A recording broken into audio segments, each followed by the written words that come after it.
You're welcome back. This is Newsfile. It's your most authoritative news analysis platform, and here on Newsfile, as always, we put Ghana first. And here is Samson's take. Vice President on lifestyle audits and unexplained wealth orders. Yesterday, I moderated a high-level anti-corruption conference themed Revitalizing the Anti-Corruption Architecture in Africa, Ghana's Accountability Journey. This was the conclusion of the week-long peer assessment visit by the AU Advisory Board Against Corruption in Ghana. From Shraj Commissioner Dr. Joseph Whittal, Special Prosecutor Kisie Jabing, good governance and anti-graft CSO leaders and participants all express worry that our situation is only getting worse. Vice President Professor J. Nana Opoku-Agyeman wants us to confront the truth that indicators like the Corruption Perception Index, the Ibrahim Index of African Governance, and the 2022 Ghana Statistical Service Corruption Report confirm that we are not making progress in the fight. We are stagnating. That Statistical Service survey report revealed that a staggering 5 billion Ghana cedis was lost to bribery alone in 1 year. The IMF's assessment that our control of corruption has deteriorated over the last decade underscores the urgency to double up our efforts. She got loud applause when she endorsed the long-standing campaign for lifestyle audits and unexplained wealth orders or legislation. She said, revitalizing Ghana's anti-corruption architecture requires bold action across multiple fronts. We must legislate and universalize unexplained wealth orders, extending their application to both public officials and private citizens, a point the OSP underscored, while anchoring the principle of reverse burden of proof in our Constitution. This has been a long-standing fight that corruption happens in the underworld. And to defeat it, you need the reverse burden of proof. The one that makes the complaint about corruption should not be the one with the burden to prove that somebody is acting corruptly. This must be the very first time our government has openly endorsed such law reform to effectively fight public sector and grant corruption. You check our Constitution in Article 286, Clause 4, and it says, any property or asset acquired by a public officer after the initial declaration required by Clause 1 of this article and which is not reasonably attributable to income, gift, loan, inheritance, or any other reasonable source shall be deemed to have been acquired in contravention of the Constitution. That's where it ends. People assume public office, and suddenly they acquire assets, property. We know their income cannot support. We know they didn't take a loan for. We know they didn't get an inheritance or a gift to make that property. And all the Constitution says is that that acquisition is in contravention of the Constitution. And so what? That's why we need unexplained wealth orders that will empower the law enforcement agencies to collect, retrieve all these acquisitions. It is found that political funding is a major problem. A presidential candidate needs in excess of $100 million to have a successful campaign. The parliamentary aspirants also need a lot of money. And there is vote buying and vote selling all the time, starting from the primaries. But guess what our law says? That the Electoral Commission is supposed to ensure that a political party within 6 months from the 31st of December each year will file a return in a certain form specified by the Electoral Commission, indicating the state of its accounts, the sources of the funds, membership dues paid, contributions and donations in cash or kind, the properties of the party and time of acquisition, and such other particulars as the Commission may reasonably require, and more importantly, audited accounts of the party for the year. These are not being implemented, and it takes bold law reform as being envisaged to make this happen if we will win the fight against corruption. Professor Francis Dodu's office, the presidential advisor on the National Anti-Corruption Program, you have your job cut out for you. Ensure that the conduct of public officers' bail and related legislation make this possible. These are the projects that we, the citizens, will have no hesitation at all if they are passed under a certificate of urgency. My co-moderator, Nong Falon, had a perfect summary. Let's move from talk to action. And that is my take. We'll be right back. You're welcome back. This is Newsfile. It's your most authoritative news analysis platform. And here on Newsfile, as always, we put Ghana first. And it came as a big surprise. I don't know if this was a surprise to the members of parliament as well, particularly those on the opposite side of the aisle. 1 liter per oil or fuel that you buy will attract 1 Ghana cedi tax. The Energy Sector Levies Amendment Bill 2025. That is what it means. And this has now been christened the Dumsor-levy. And there's been such disapproval for it. And I must note that there appears to be near an equal number of people, including stakeholders, who also say, well, we can't do anything about this. We must embrace it because we are better off than not having it. So, what do you say about this new levy? Dr. Bawumia has been speaking. He says the NDC, they promised to scrap e-levy, and they did. But what they have done next is that they have introduced a new tax that is 8 times worse. That the so-called Dumsor-levy. Where do we go from here? What other surprises must we expect? My guests join us to look at this matter. Felix Kwakye Ofosu is Minister of State, Government Communications. Godfrey Bokpeng is Professor of Finance and Economist, University of Ghana. Dennis Miracles Abuaje is aide to Dr. Bawumia.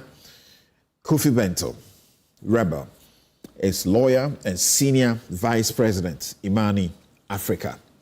Kofi, thank you very much for joining us in the studio. You are earliest. Thank you for having me again. Professor Bokpeng, thanks for joining us. Good morning, Samson. Good morning, Mr. Kofi Bento, my senior. And good morning to our co-panelists, Honorable Felix Kwakye, and good morning to all Ghanaians. Thank you for having me on your show. Right. Let's take a peek into Parliament and the happenings there briefly, and then I'll come to start with you, Prof, because you seem to say like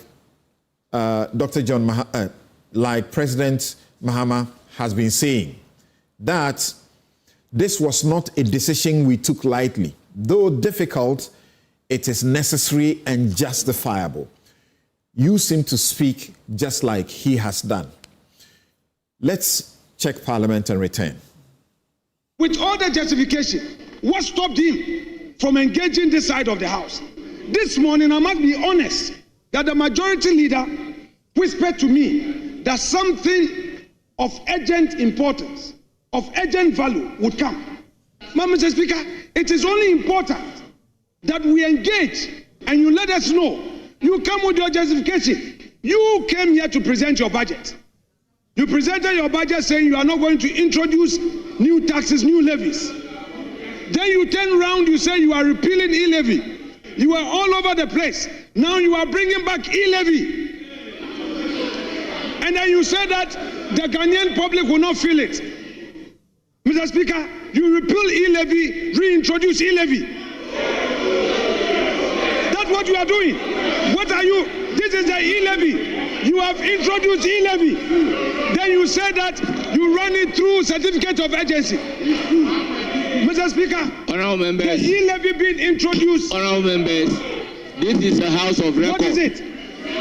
Honorable members, this is a house of record. The bill introduced, which I have just referred, is energy sector levies bill. E-levy. So this is not electronic levy. Mr. Speaker, with respect, allow the minority to have its say. You allowed the minister to speak. What is energy sector levy? Short form e-levy, is it not it? The energy. What is energy? Is it not E? How do you spell energy? Is it not capital E? The short form of the law, the levy, is e-levy. You are reintroducing e-levy. That's what you are doing. Reintroducing e-levy. And you are going to tax Ghanaians. Mr. Speaker, and you say under certificate of urgency. 1 Ghana cedi each when they buy a liter of fuel so that we can end Dumsor. That's all. 1 cedis. All of us should contribute 1 cedis. Just 1 cedi per, so that we can end Dumsor. 1 cedi. Each of us, when we buy fuel, 1 liter. The prices are going down. 1 cedi. And Mr. Speaker, it is not e-levy. It's not e-levy. That is what it is.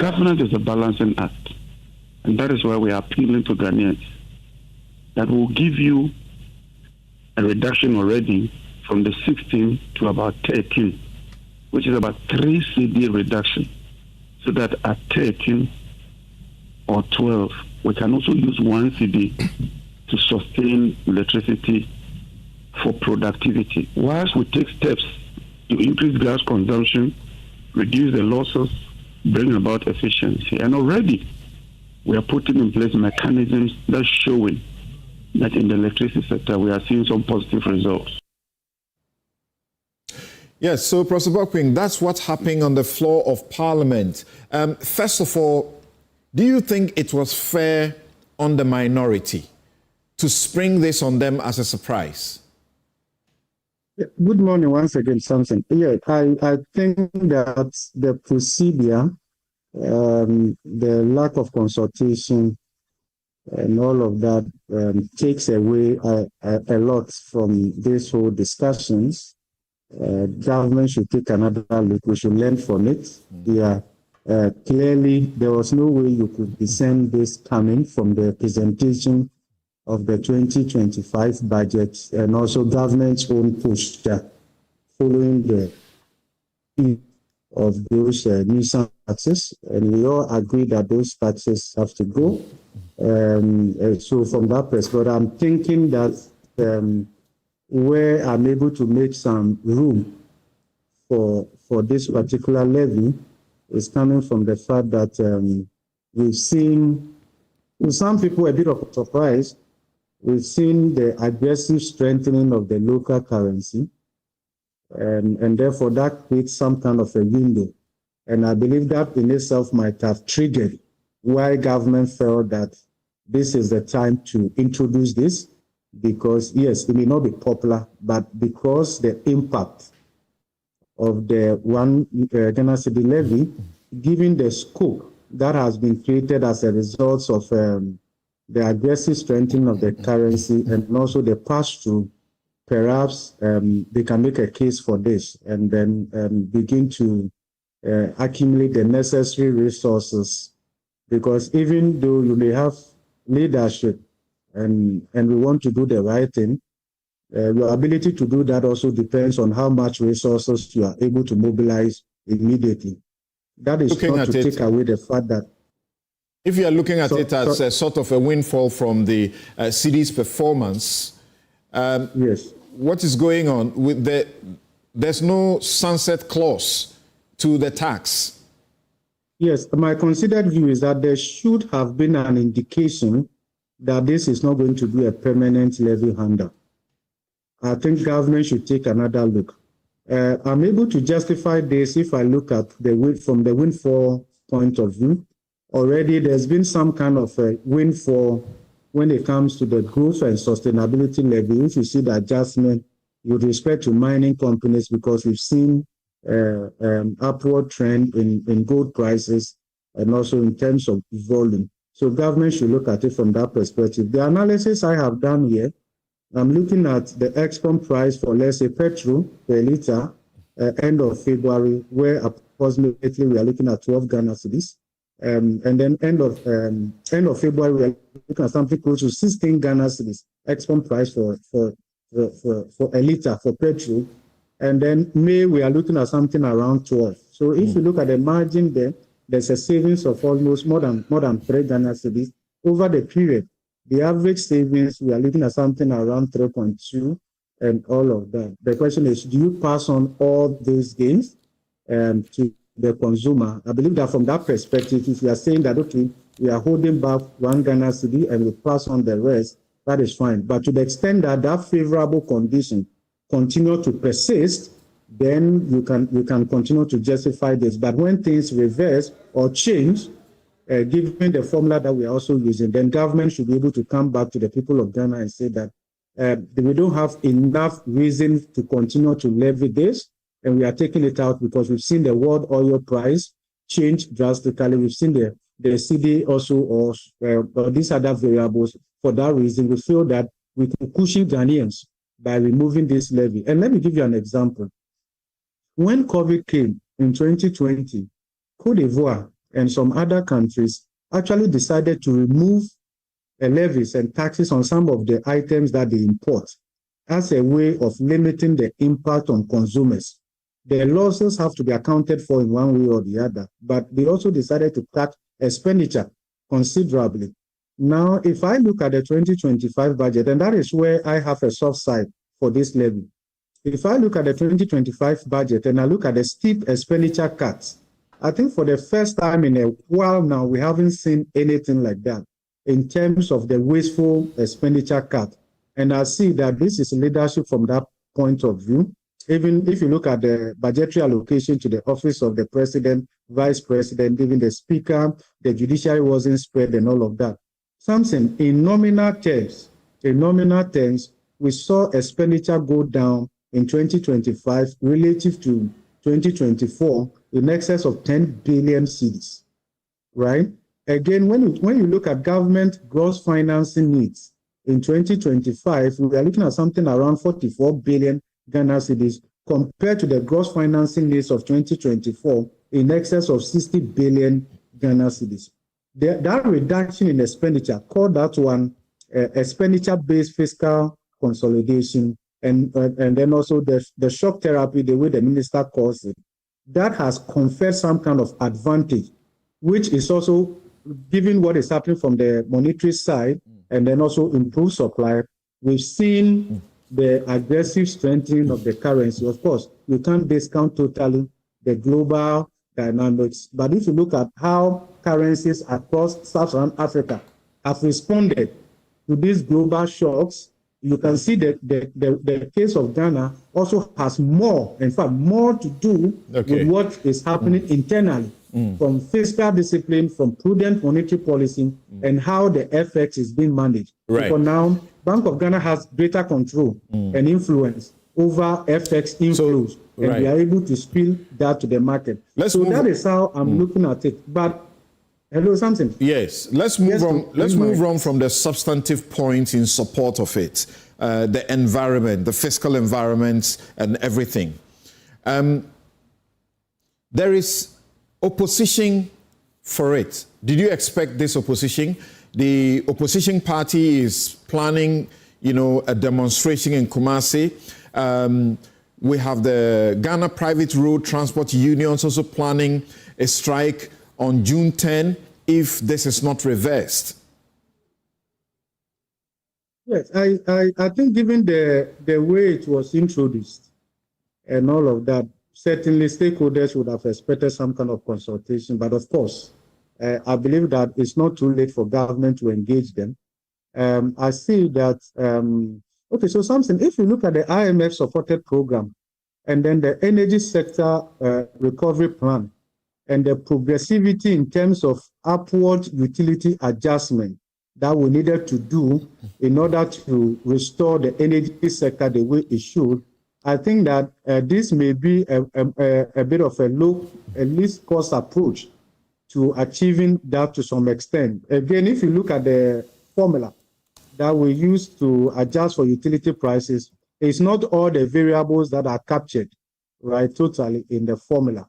Even when it comes to the procurement of fuel, it's also, again, it comes down to how we negotiated some of these contracts, take or pay, commercial rate, and yet we agree to procure fuel for them and all of that. So I think it's not too late. Government should engage, and we should engage with the data and explain why this is more needful now, so we are able to procure fuel. I also agree that we need strong reforms in the energy sector.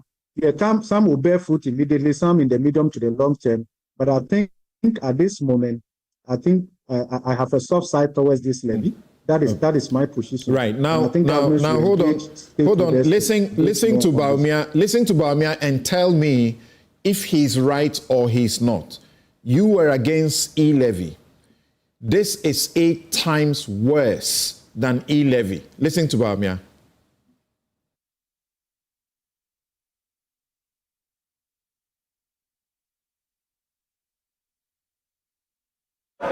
NDC for Omuchan Trobebre every day.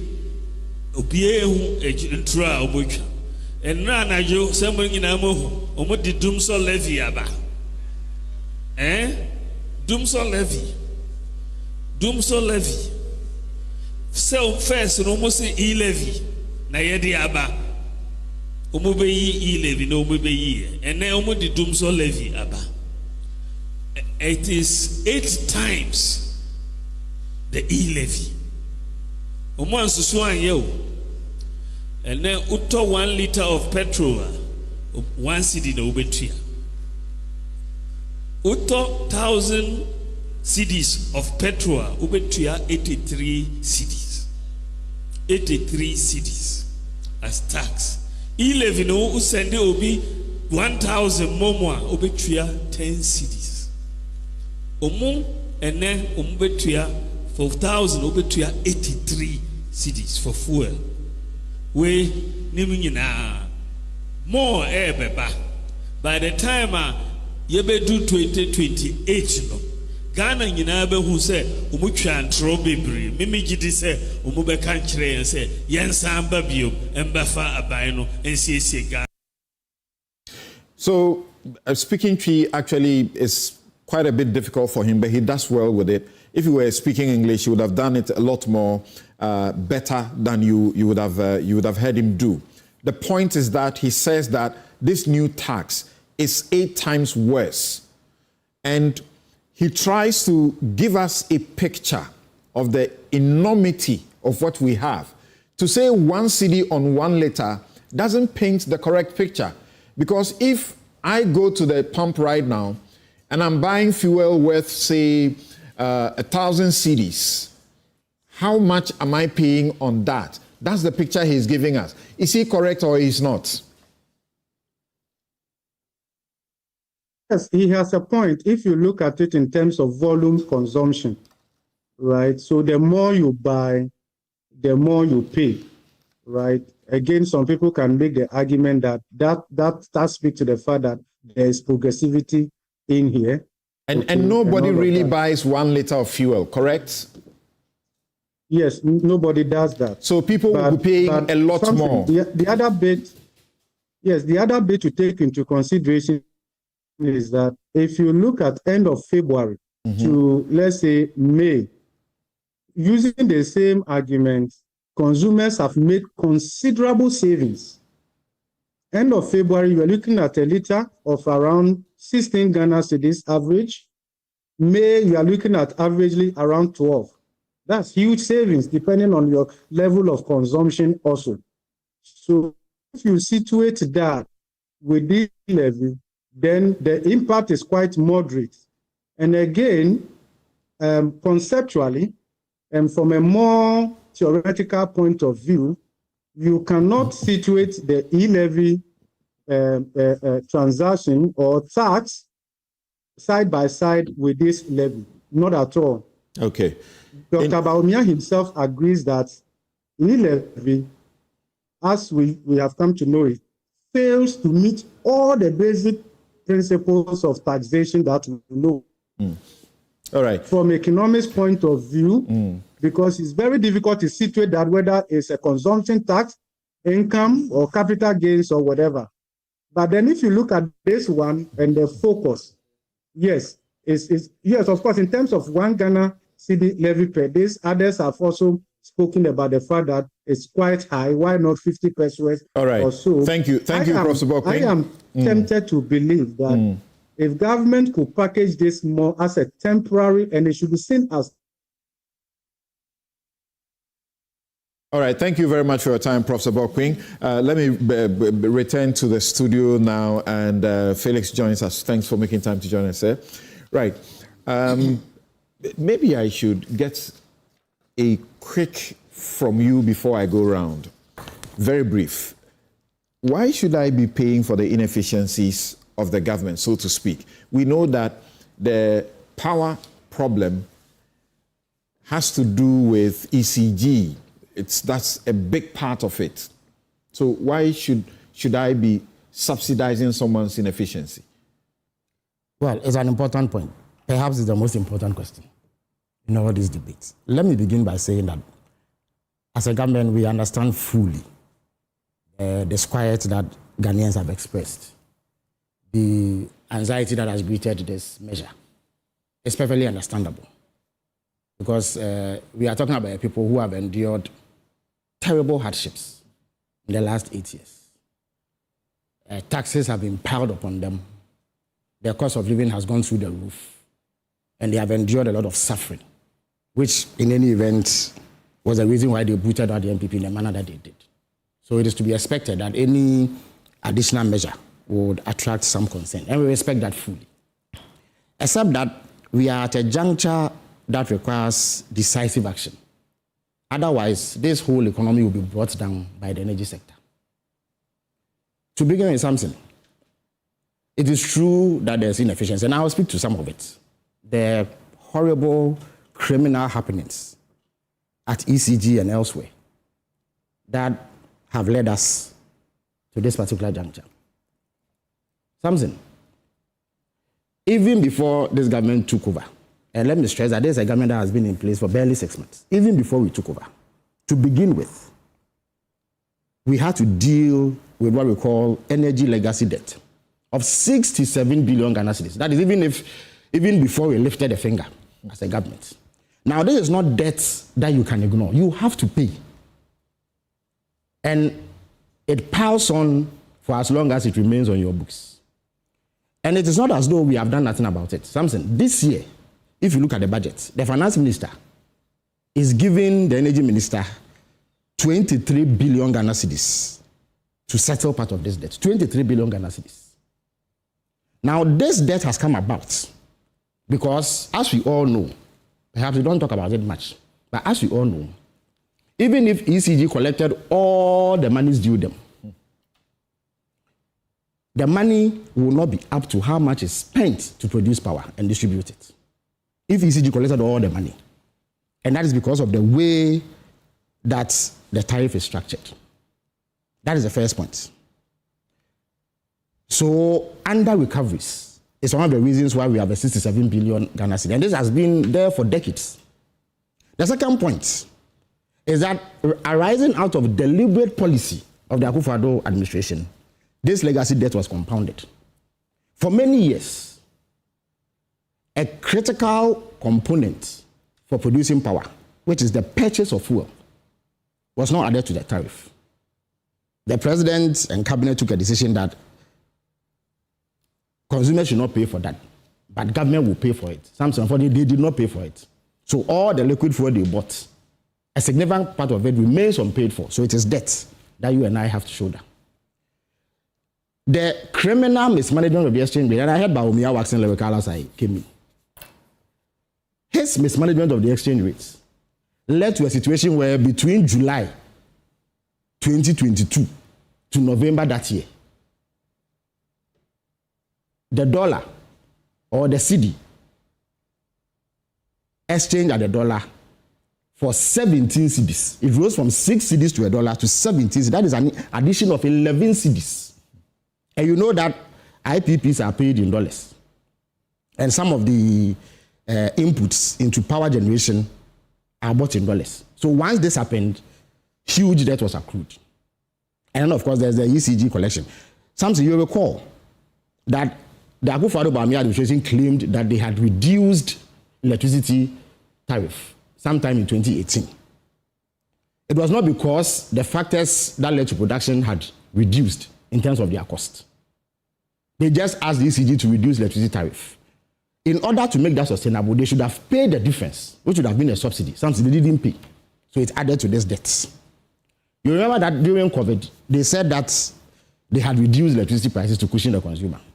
It is all well and good to do so, but they needed to pay for the cost of producing that electricity. Something they did not pay. Then fuel that has been supplied, they didn't pay. In addition to the Samson, the Sankofa gas fields. You know that in order to get the project going, we needed to establish a guarantee, what they call a partial risk guarantee. It cost $500 million, and actually the World Bank gave us money to do so. But it was not a gift. It was something that had to be paid for. In addition to this, GMPC also brought $120 million, making it $620 million. Then the car power arrangement also required a guarantee. So Litasco produced $170 million in guarantee. Again, because of the criminal mismanagement of the economy, something they did not pay the players in this sector. So the players drew down on this guarantee in excess of $800 million. But those guarantees must be restored. And it's actually an IMF requirement. In fact, some of them have reached as far as the U.S. Senate. And you've heard U.S. senators started making noise, who have started making noise, that the plug should be put on the IMF program because we owe these amounts. So these guarantees have to be re-established. If you put all of this together, you get 67 billion Ghana cedis, which is debt that must be paid. Government this year is giving the energy ministry 23 billion. So if we continue on that trajectory, in 3 years, we should pay it off. But Samson, if this were the only problem, it would not have been an issue because we have shown clear commitment that we will pay. In addition to this, every year, as we go forward, there's a shortfall in the electricity sector, meaning that there's a certain amount of money that must be paid because of how the tariff is structured. The critical one is the purchase of fuel. So forget about what has built up before we came to power. This year, $1.2 billion has to be coughed up by governments in order to buy fuel. Because the electricity bill you and I pay does not include the cost of fuel. So even as we are paying the legacy debt, more debt is going to compound if we don't find a way around this. Samson, there's something called reserve margin, or others used to call it excess capacity. Of course, the MPP engages in some shallow populism. They make it seem that it is criminal to have excess capacity. Nobody will invest in a power plant in Ghana if you don't give him a guarantee that that plant is not going to sit idle. Because it doesn't make sense to come and build a plant which is idle. And every power system must have a reserve margin. So that argument that the MPP makes is completely flawed. It is populist.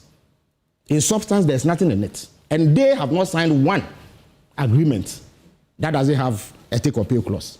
Otherwise, the investors won't come, especially in a time where you are catching up. You have significant shortfall. In any event, all the excess capacity that we left, Samson, has been used up.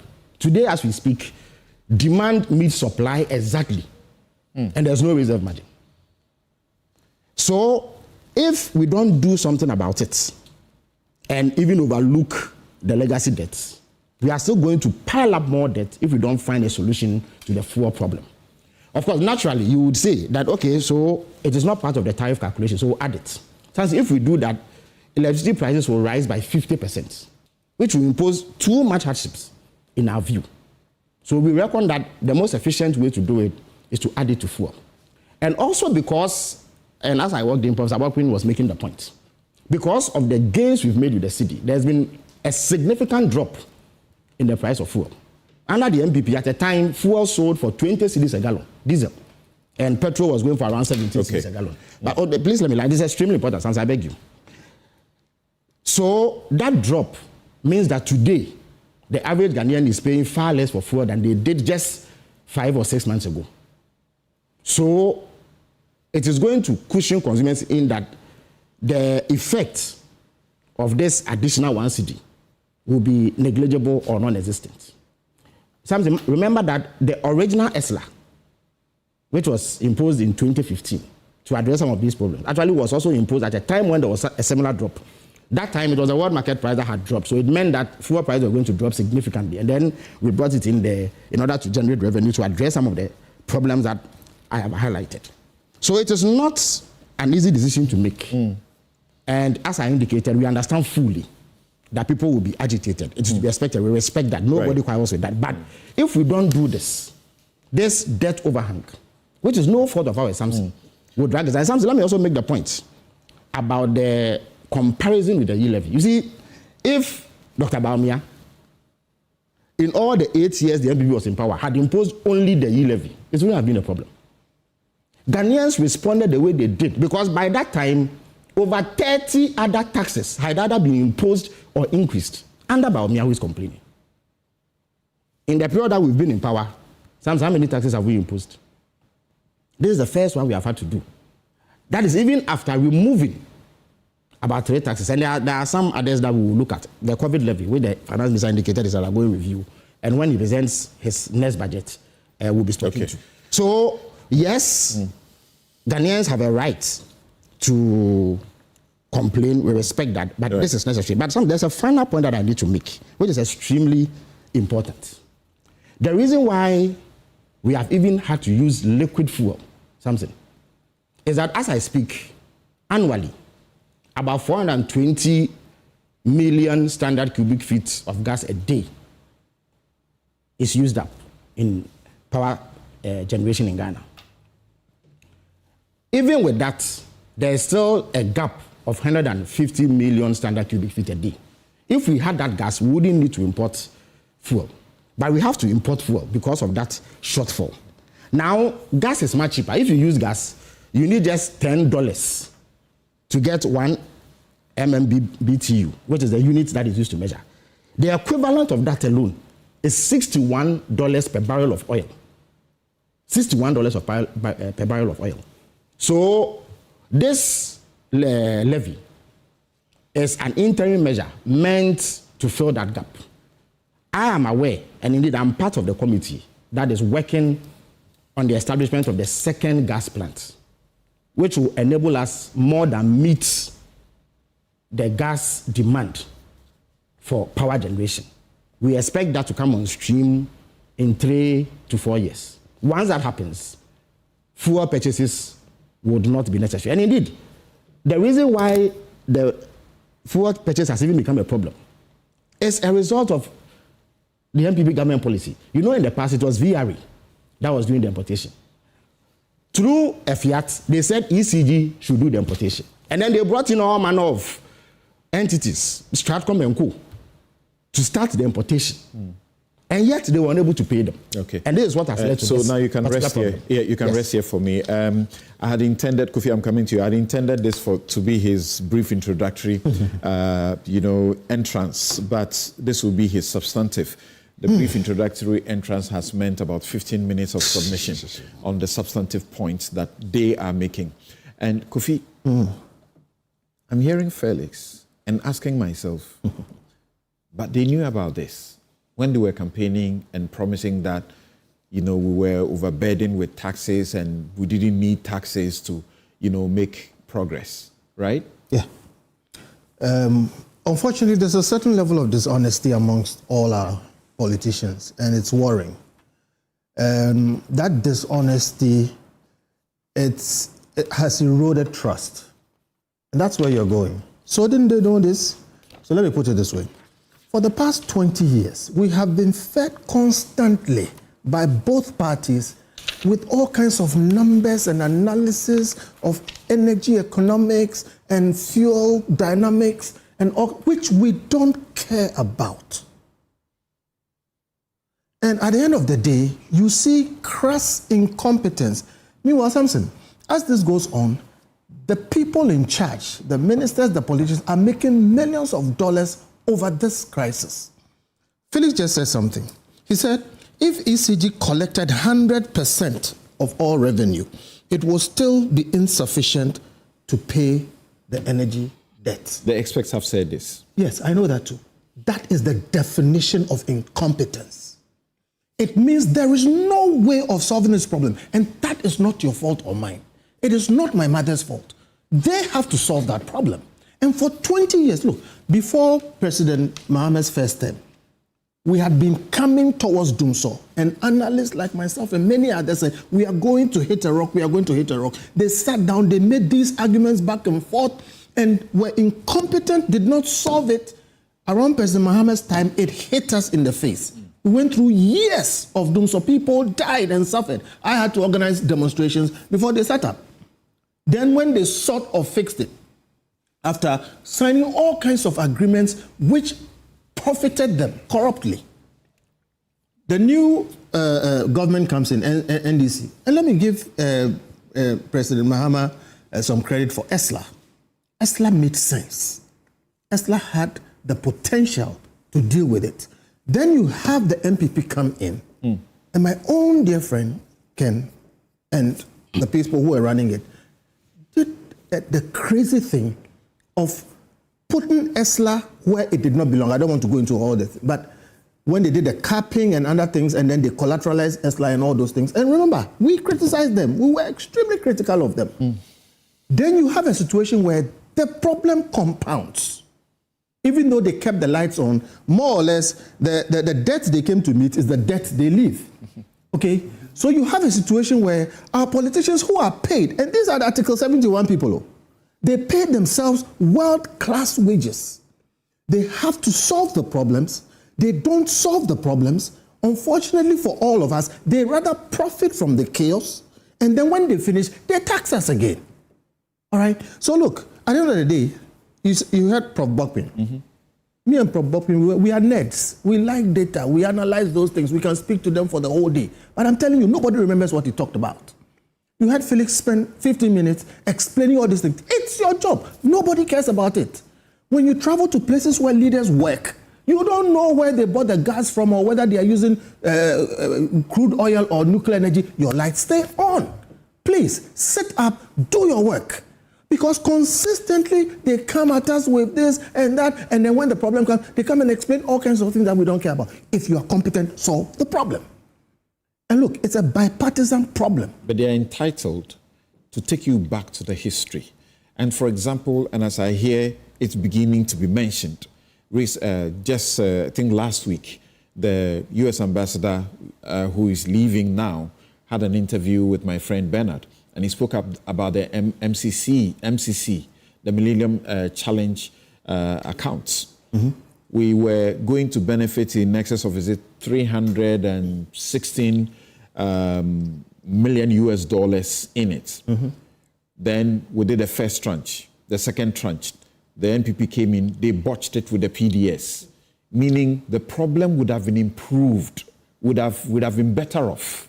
So they must tell these stories. That is what I'm saying. And tell you why they are making I'm telling you that we have a bipartisan problem of ineptitude.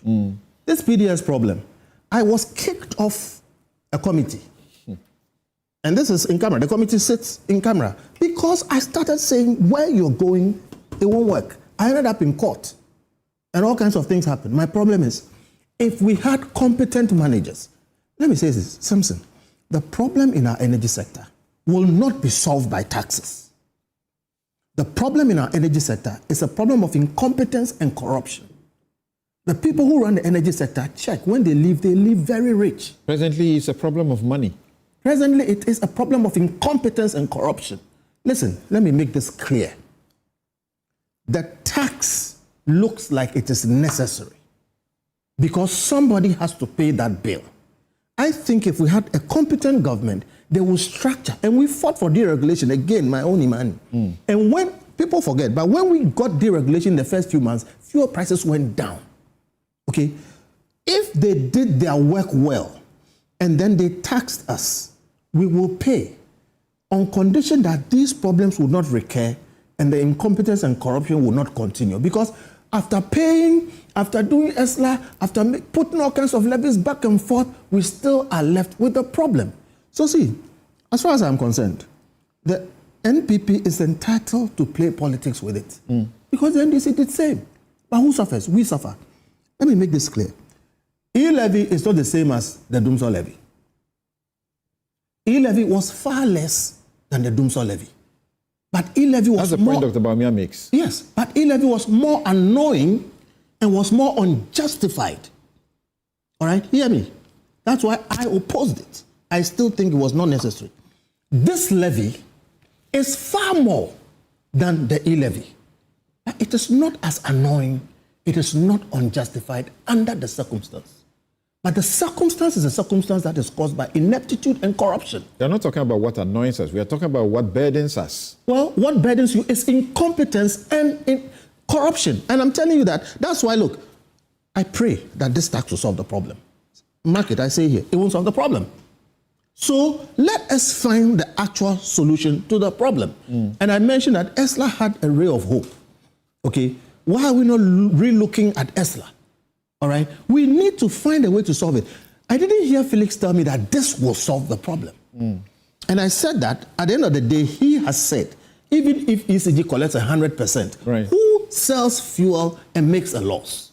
Kofi, are you thinking the way I'm thinking, that the lack of consultation, the ambush manner in which this was presented was intended to escape, you know, the opposition that consultations would have brought in and the pressure that would have said, hell no, we don't want it? Yes.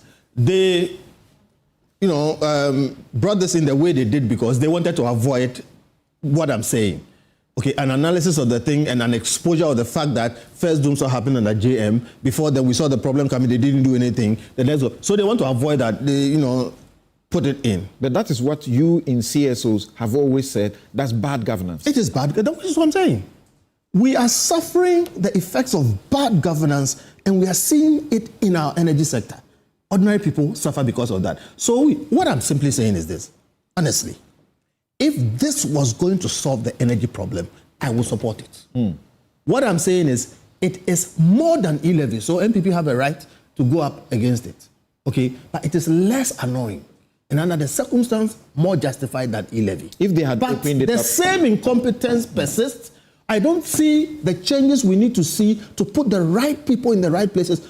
Ask them who has been buying the fuel. Okay, you end up with politicians around. And they are dealing in fuel, etc. Look, there are really competent people and engineers in this country who can solve this problem.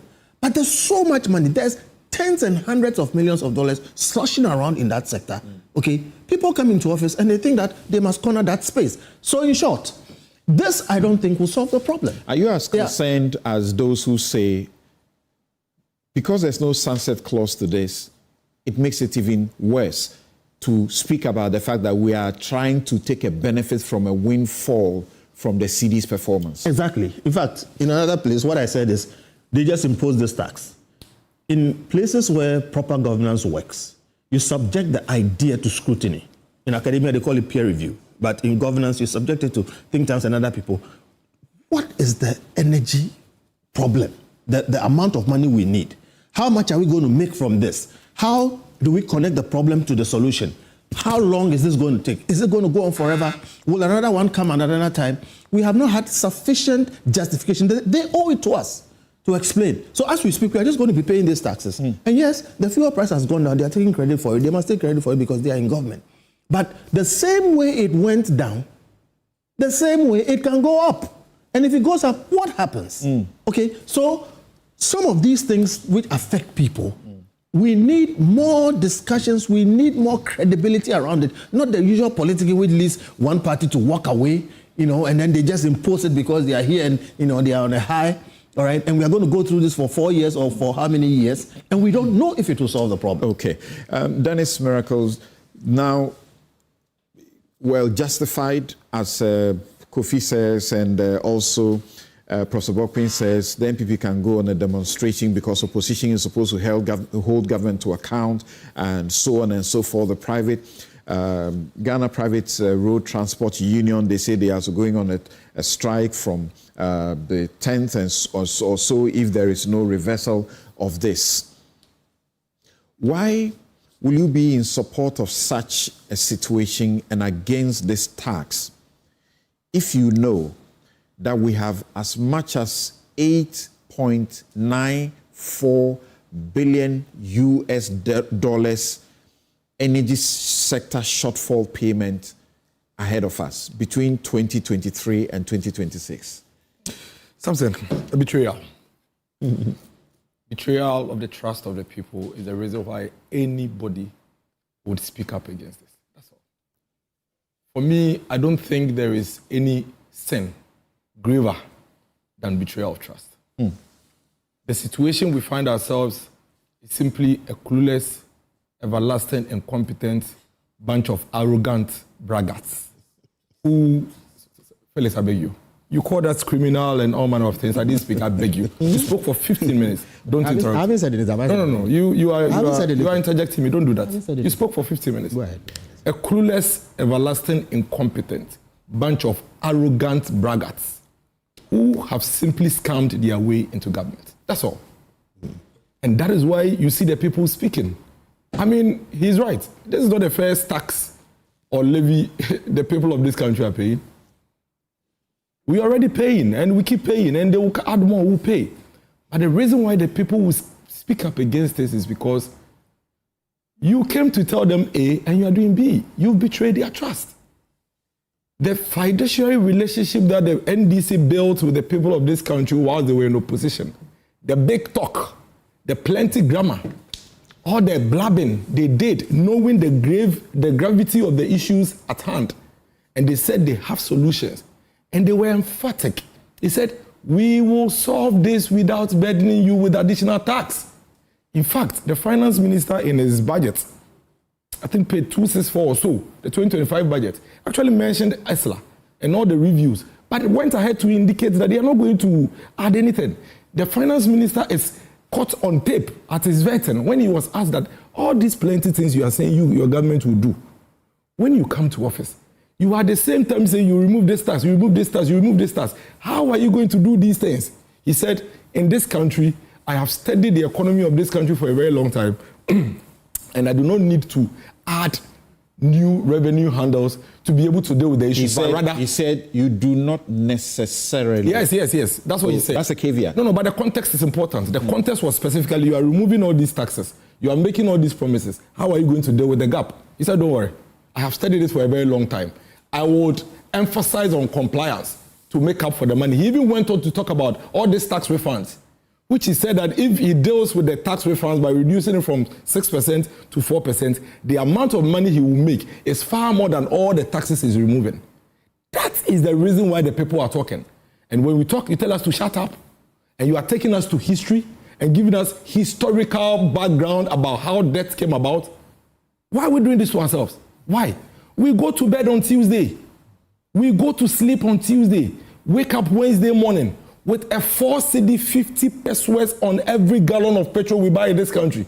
And you're telling us we should keep quiet because I am MPP, because I squeeze banana into my vehicle? Why do you think the MPP lost the elections by the margin with which we lost? It is because you told the people that you won't do this to them. If the people knew you were going to remove e-levy, remove non-existent, what I mean non-existent, I mean nobody paid, emission tax, and ask for claps and applause, and bring them 4 cedi 50 pesos per gallon 2 months later, you think they'll be clapping for you? You went to squeeze the hands of GPRTU and force them to reduce transport fares by 15%, telling them about how you have brought the cedi you up and brought dollar up, for which reason fuel prices have come down and so they should remove it, knowing very well that you have already prepared your memorandum for a 4 cedi 50 pesos on a gallon of fuel. That is dishonesty. That is leadership of insincerity. If the GPRTU knew there was a 4 cedi 50 pesos per gallon coming, Samson, they would not have agreed to the 15%. At best, they would have dealt with another percentage, maybe lower than 15%. Today, as we speak, an Uber driver who is using a VIT car is paying close to 42 cedis every day to government for free. And you are saying we shouldn't talk about it? And then you come and tell us that, oh no, we have reduced burden. We have given you gold on the street of Ghana, and so now we can afford to slap all manner of levy on you. And then they keep lying. Oh, when we when we came to power, fuel prices were 17 cedis. That's a complete falsehood. As a matter of fact, when we are speaking to these things, let's speak to facts. Nana Addo Dankwa Akufo-Addo handed over to power to the NDC with fuel at 14 cedis 99 pesos. That is the fact. On 7 January, I have it here. This is Guel. Star Oil is here. What? Is here. Is here. What fuel? Is here. Is here. It's here. See there, you can read it. Thursday, 2nd January 2025. Celia, read the whole thing. What fuel? Super XP 14.99. Yeah, that one. Diesel XP 15.60. Super XP 95. The 15.60. What is the price now? But what's the price of Super XP? Now. What's the price of Super XP now? Tell me. Is it 17 cedis? Was it 17 cedis? No, what is the price now? No, hold on. You see, and again, Phyllis, stop interjecting me. Write your notes like I did, and I'll speak to it. The fact is that you have been peddling falsehood. Even this morning, you've done it. Nobody was buying fuel at 17 cedis. Nobody ever bought fuel at 17 cedis under the MPP. Is that what you are saying? Some said, are you going to allow this? So context is important. Yeah. No, but nobody bought fuel at 17 cedis at the time nobody bought fuel at 17 cedis under the MPP. He's qualified. He's qualified so then, at the time they handed over power. So where is the lie? But didn't you ever buy fuel at 17 cedis under the MPP? Thank you. Hold on. Yes, Dennis. See, we cannot allow the people we pay with our taxes to mislead the public. The fact is that you took over power with fuel at 14 cedis, not 17 cedis. That is but fact. I didn't say we took over Can power. I just speak and you make your notes? But you are putting words into my mouth. Can I just speak and you make your notes? All right. When you get the chance, you see, now you've taken close to about 2 minutes of my time. No, he interjecting. hasn't. No, it's true. I've done 6 minutes. He hasn't taken 2 minutes. It's wrong. Don't do that. Because I could do that to you. I have never. So you see, you never took. So what NDC have actually done is that today I look at Guel and Star Oil, and I realize that Guel is selling Super XP at 12 cedis 52 pesos. It was 14 cedis 99 pesos. In actual sense, it's 2 cedis and about some pesos that the NDC have brought fuel down. That is the truth. That is the truth. But the whole week they've been peddling that falsehood of 17 cedis and they brought it to 12 cedis. That is false. And I think it's important to situate it in that context. Number 2, you don't come and tell us that because in your view you have reduced burdens on us, you can decide to wake up in the middle of the night without consulting us and slap any taxes you want on us and we should keep quiet. That will not happen. As we speak today, between January and now, cement prices have gone up by about 45 cedis. 45 Ghana cedis, Samson. That is the burden you have reduced. Tomatoes, which you did politics with, which was costing about 2 for 10 cedis, is today costing 1 for 10 cedis. Texpo market, Malata market right here. That is the burden you have reduced. Iron rods are skyrocketing. That is the burden you have reduced. And when you ask them to show evidence of the impact of the appreciation of the dollar, do you know what they do? They point you to the glamour stores on Spintex, East Legon, Cantonment, and Laboni. And they show you banners of these shops who are selling sofas for $60,000 and $70,000, who have reduced their prices and tell you that that is Ghanaian burden reduced. You and I know in this country something. Everybody watching us know. And this is a very serious matter. We're not going to allow this government to basically gaslight us and get away with it. You know that in this country, what truly affects prices of the day-to-day Ghanaian is fuel. Correct. That is the truth. It affects everything. So if we were all happy, was I not here when I even applauded this government and I said that I am not one of the people who would say that any other person is responsible for the dollar appreciation other than the government. You are there. It's like being in a football match, whether you coach the team right or not, when they win, it's your win. So they should take that credit. But of what use? Is it for you to appreciate a cedi to dollar by some 3-4 cedis and then increase the fuel prices at a time when we're going to enjoy the benefits? Because the only reason why transport fares were reduced was because fuel prices have gone down. Right. So today, if you come and add 1 cedi to transport fares, GPRT have already signaled that they are going to go back. And you know how GPRT operates. Whenever they come down 1, they go back 2 or 3 steps forward. But do you understand them? Why are they not saying we will also revert to the price rather than say we are going on strike? I mean, they do that all the time. This is not the first time. They've even done the strike before. It's not like a threat. They've done, even 2024, they did it. So we'll discuss that. But the fact of the matter is that the reality is what we are confronted, not the grammar. The reality is that you told the people when you come, you won't do this. Today you are doing that. That is what we need to deal with. But do you think that's the real reason why you lost as massively as you did? Because you said the reason why do you think we lost the election the way we did? It was because you promised them that you will not bring taxes. Yes, economy pockets. But people also remember that you promised that your tisika so accommodate. And we couldn't deliver. And that you were going to make gains from corruption. And we couldn't deliver. Stay there. That is why the people said, you said you will do it, so we'll vote for you. That is the real reason why the Ghanaian people voted for you. Otherwise, why else do you think they queued to vote for you? You went to tell them that the things the MPP said they would do for you, they couldn't do for you. Vote for us. Now let's come to this whole energy thing. Let's put it on record. Something you and I know, and that is also fact. The MPP did not criminally, like he put it, manage the energy sector for us to come into this debt. As a matter of fact, if you are going to describe what has brought the energy debt as criminal, then you are the criminals. Because you and I know that 3 things make up our energy sector debt. The excess capacity, which is about $500 million thereabout every year, which you signed, and you heard him say that the NDPP, you signed 32 of it, 32. Something you signed 32 of it. That is fact. Now the fact is that you go and sign contracts with people and tell them to generate power. The country is going to be able to afford to, maybe, is going to be able to use 4,000 megawatts. You go and sign a contract of 5,000. I'm making a point. So there's an excess of 1,000. That excess of 1,000, your agreement with them is that whether you use it or you don't use it, you will pay. Now, Council, Bentel, and myself, we only pay for power that we have used. That's 1,000 excess capacity that you took from them. It didn't come to us. So we don't pay for it. What it means is that every day, that excess capacity bill is on government. We voted for you. You said you were going to change I agree. For 8 years. Hold on. No, I'm not. I haven't complained. Okay. I am only making a point that you have no business. It is a complete insult of the Ghanaian people for you to come and sit on TV and call the energy sector debt criminally managed when you signed the baby. He gave over a dozen reasons. Hold on, I'm coming to all of them. Number 2, the second reason for her debt, and there is none more than these 3. The second reason is the point that Council Bentel made, and he himself made it. When ECG itself goes to lift let's say the 4,000, before the 4,000 gets to our homes, 500 is lost through technical losses because the cables are weak, this is not there, you understand? 500, the technical aspect, 500. So we don't even receive the entire 4,000 for us to use and even pay. Now, after we have also used the 3,500, ECG should come and collect the money from us. They are collecting 3,000. So that one to 500 is lost.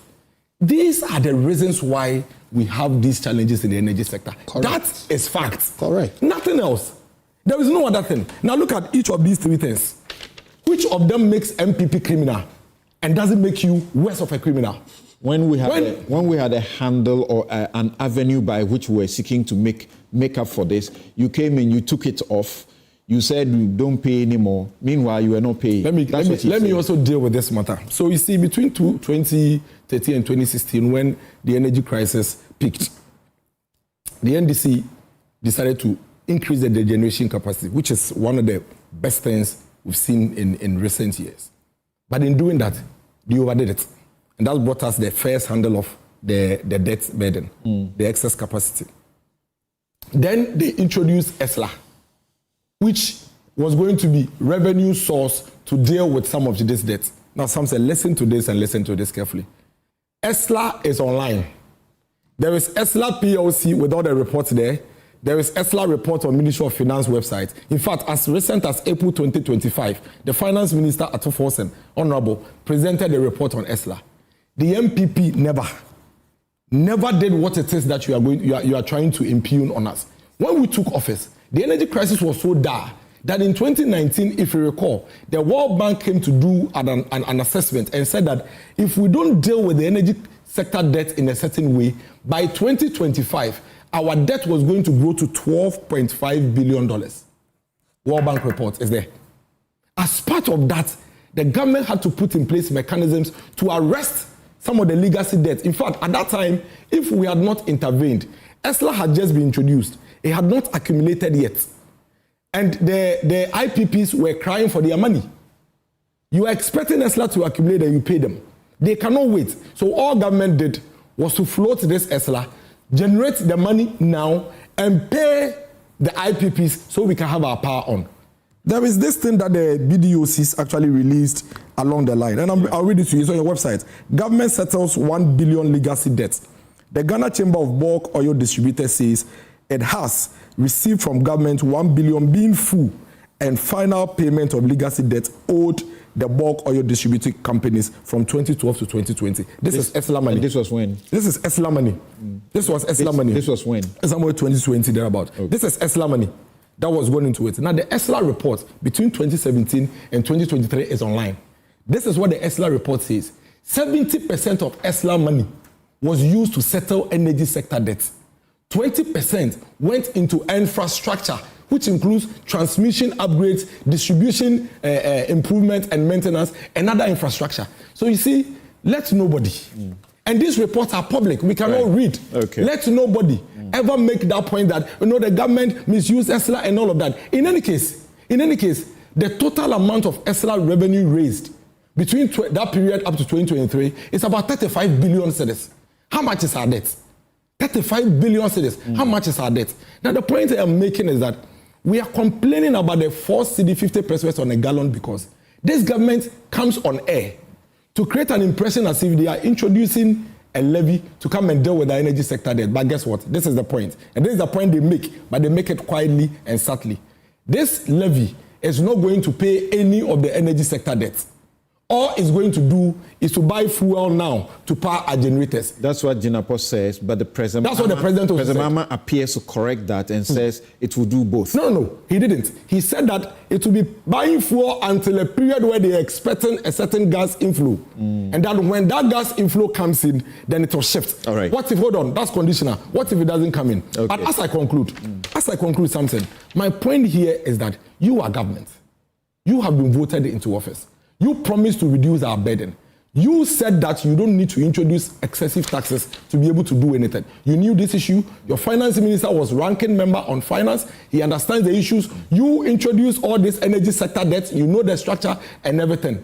Deal with it. Your energy minister sat on TV and told the whole country that we should vote for the NDC and that in 100 days, he is going to plug and cut the losses of the ECG. Thank you, Dennis. And make sure that they become profitable. Thank you. Then you turn around and come and tell us that we should pay you 4 cedi 50% for every gallon before you give us power. Thank you. That is why we Thank you, Dennis. In some 20 seconds, tell me why you endorsed the demonstration announced by the NPP or the strike by the Ghana Private Road Transport Union group. why do you endorse it when you know that this problem exists and this is a part of the solution to it?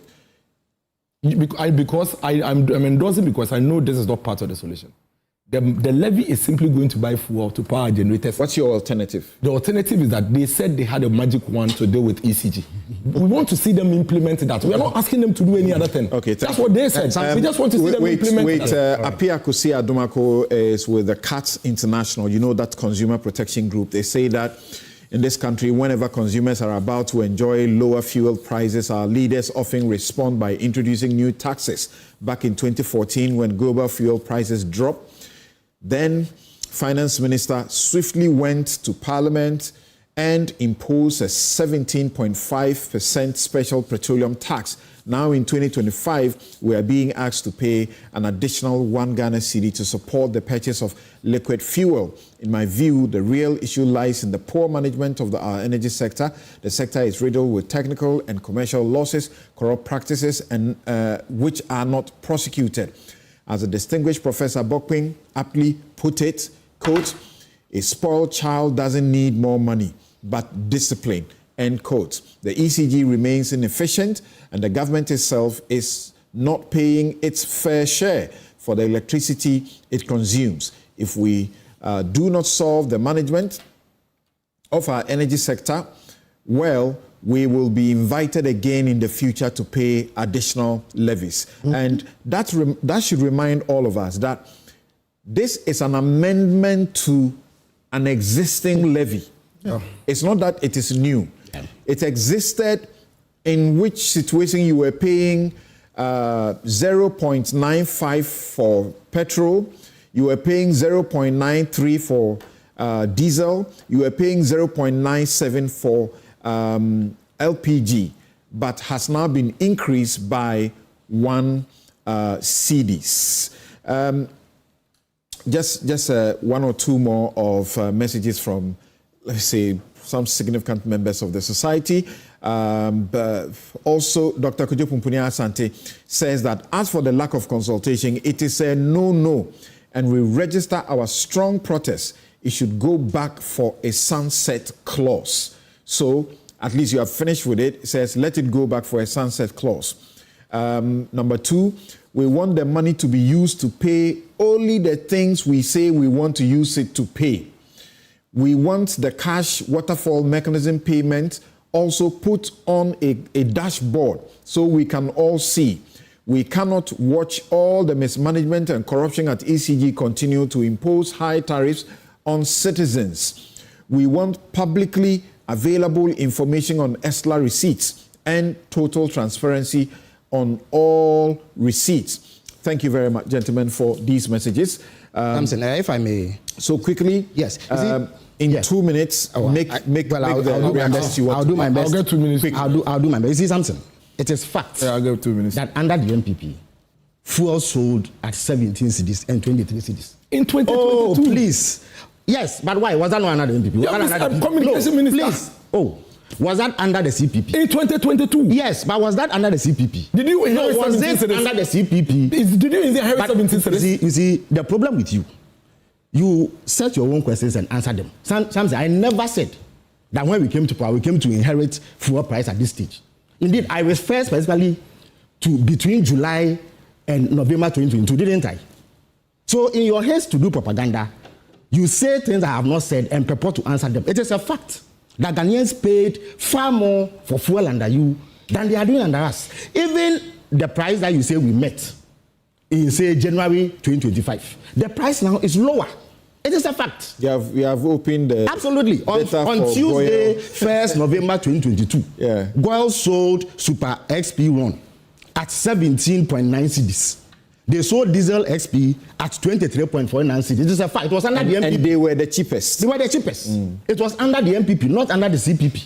So what I said is fact. Number 2, even what we met. It is fact that if you want to say that you have done something, yes, you talk about it from where you took yeah, but something I said that please. If you are not dishonest government, you are shouting won't change anything. When we came to power, the same well, we're selling super at almost 15. It was 14.99. Today, it is not the same. In fact, Star Oil sells it at 11 cedis.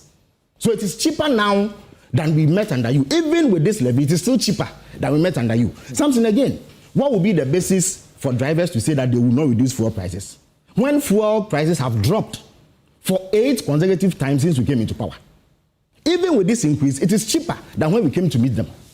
So there is no basis for it. Number 3. 2 minutes each. Oh, I beg you. The issues he has raised are extremely important. I need to answer them. Number 3, that excess capacity it's argument not issue, it's discrimination. is shallow propaganda.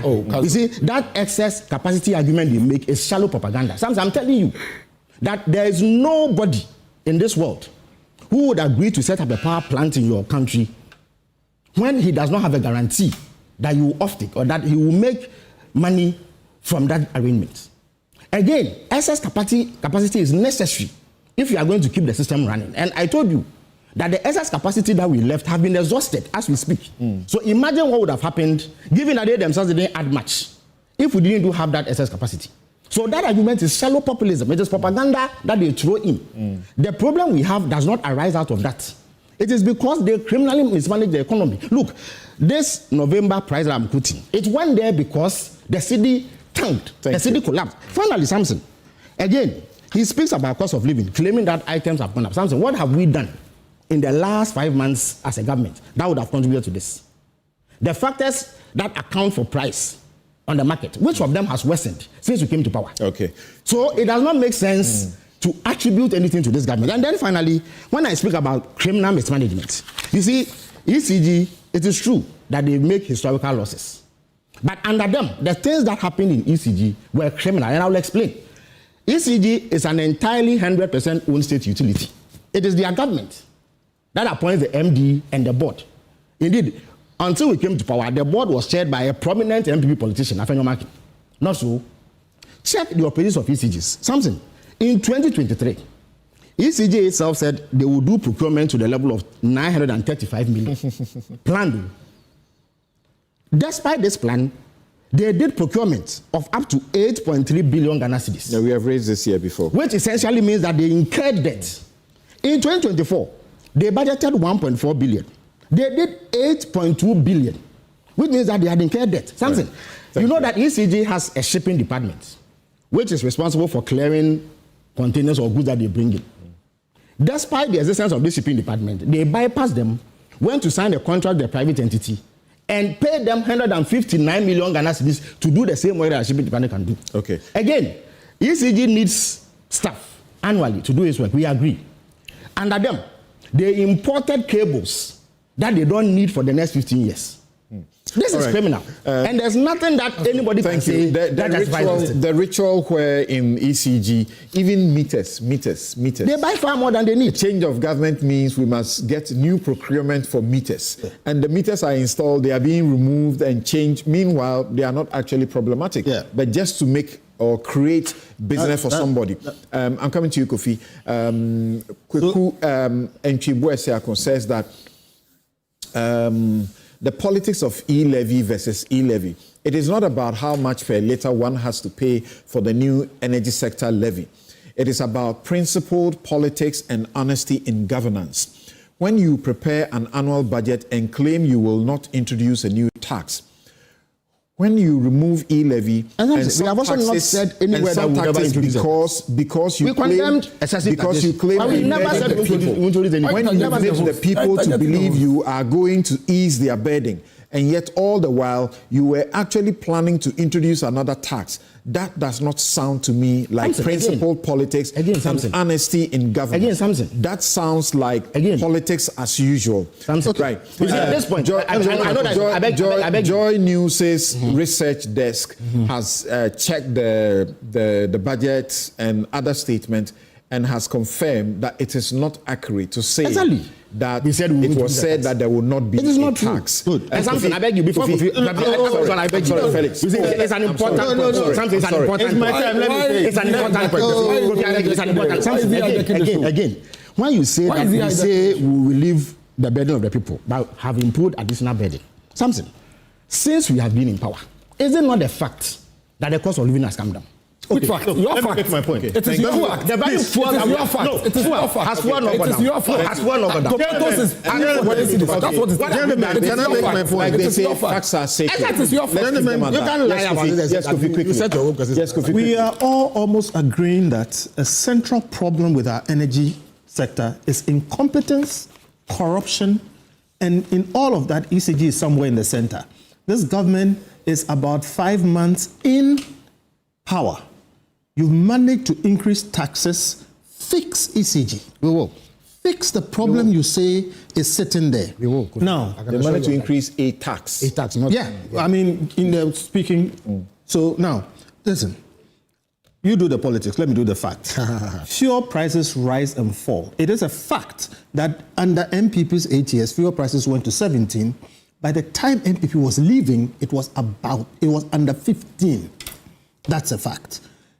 Today, because of some other interplays, the fuel price is low. I have no doubt that it will rise and fall, go and come. That is not the issue. The issue is the central problems we need to fill. Now, I agree with Kojo. You need to put a sunset on this law. So, as part of what we are talking about, we are saying, one, it was wrong for you to slip this in the way you did. That was not right.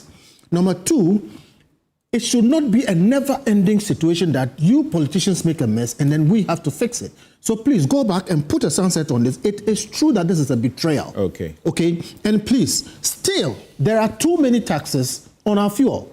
Why do we have to pay tax to support BOST, which is a government entity that must be trading on its own balance sheet? And it sits there, it's almost like a slush fund. So too many taxes, go and take some off and let deregulation work. Thank you. If we do proper deregulation, we will start fixing this problem. Thank you.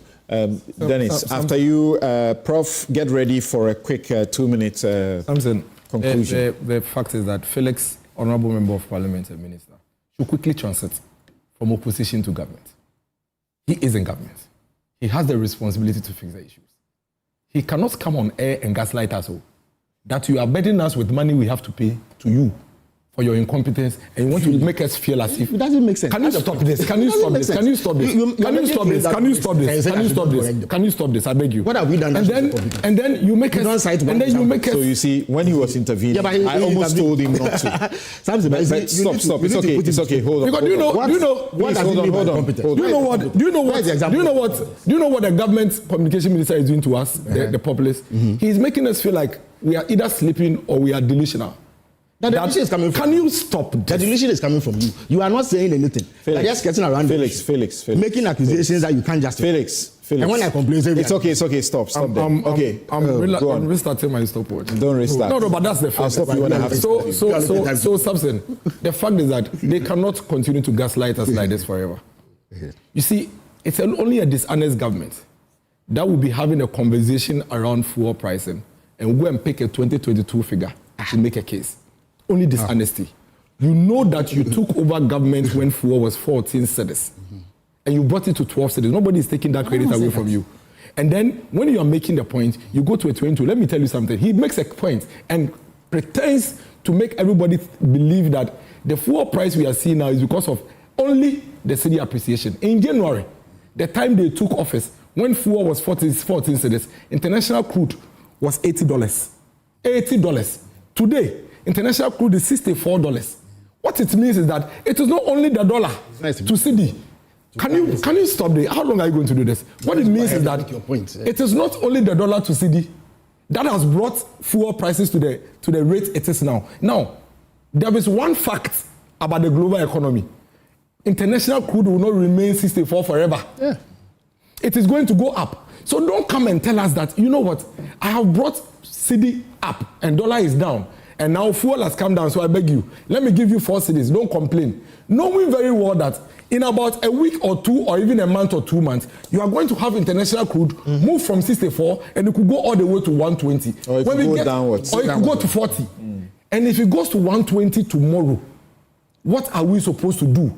When you haven't given us any comfort in your bill, that, okay, anytime it goes above this 64, we'll remove this one. That's why we have to go for the sunset. And you are telling us not to speak. Yeah. Okay. And you are giving us all manner of gimmicks, theories, and telling us that some people are criminals. When the things you are impugning criminality on them, you introduced it. How? It is your baby. How? When the MPP came to office, Samson, and that is something that we cannot run away from, you left a debt of $2.5 billion for the MPP and gave them a revenue source, which you keep referring to, that gave them 35 billion as a cedis, as a 2023.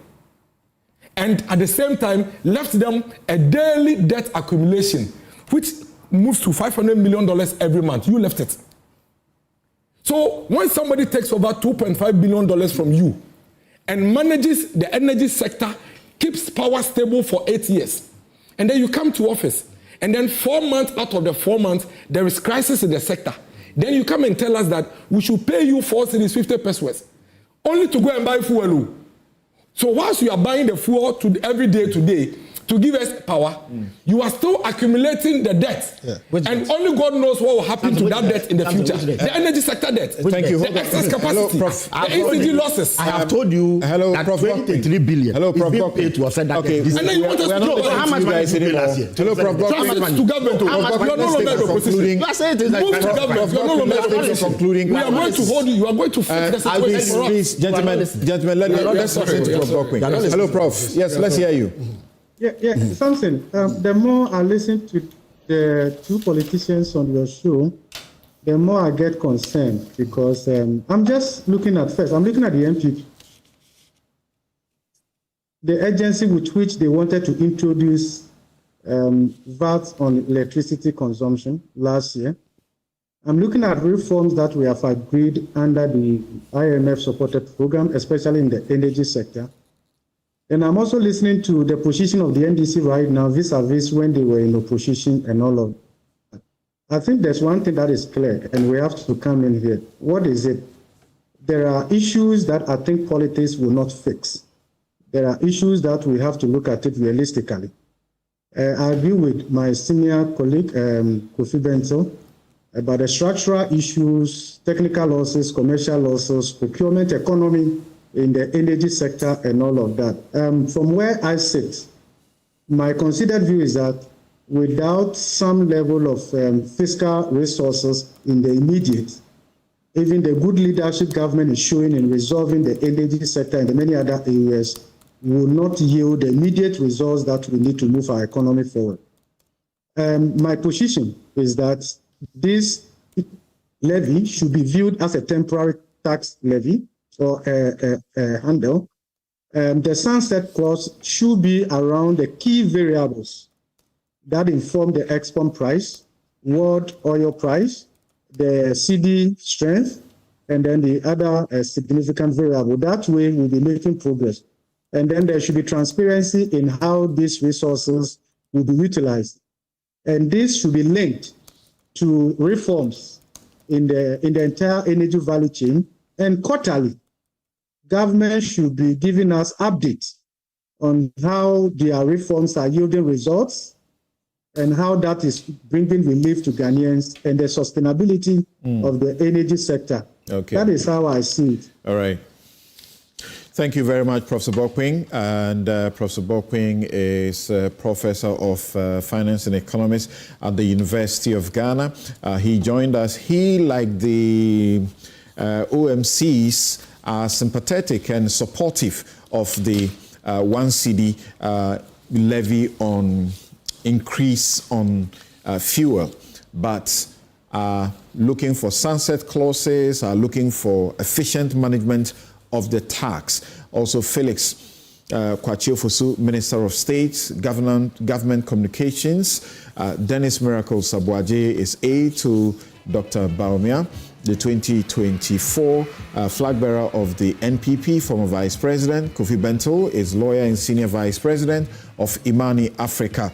And in our next segment, we'll be joined by Samuel Apia-Dako, Director, Strategy, Research and Communication, Office of the Special Prosecutor, Nanai J. Bafwewa, MP, Mensha South, and Member Constitutional and Legal Affairs Committee of Parliament. We will also check a few things with a very renowned surgeon, Dr. Hadi Mohammed Abdullah, a neurosurgeon at the Kolebu Teaching Hospital.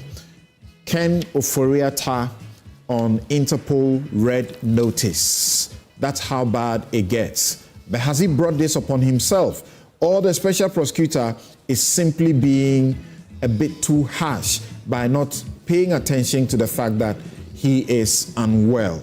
We'll be right back. Yeah.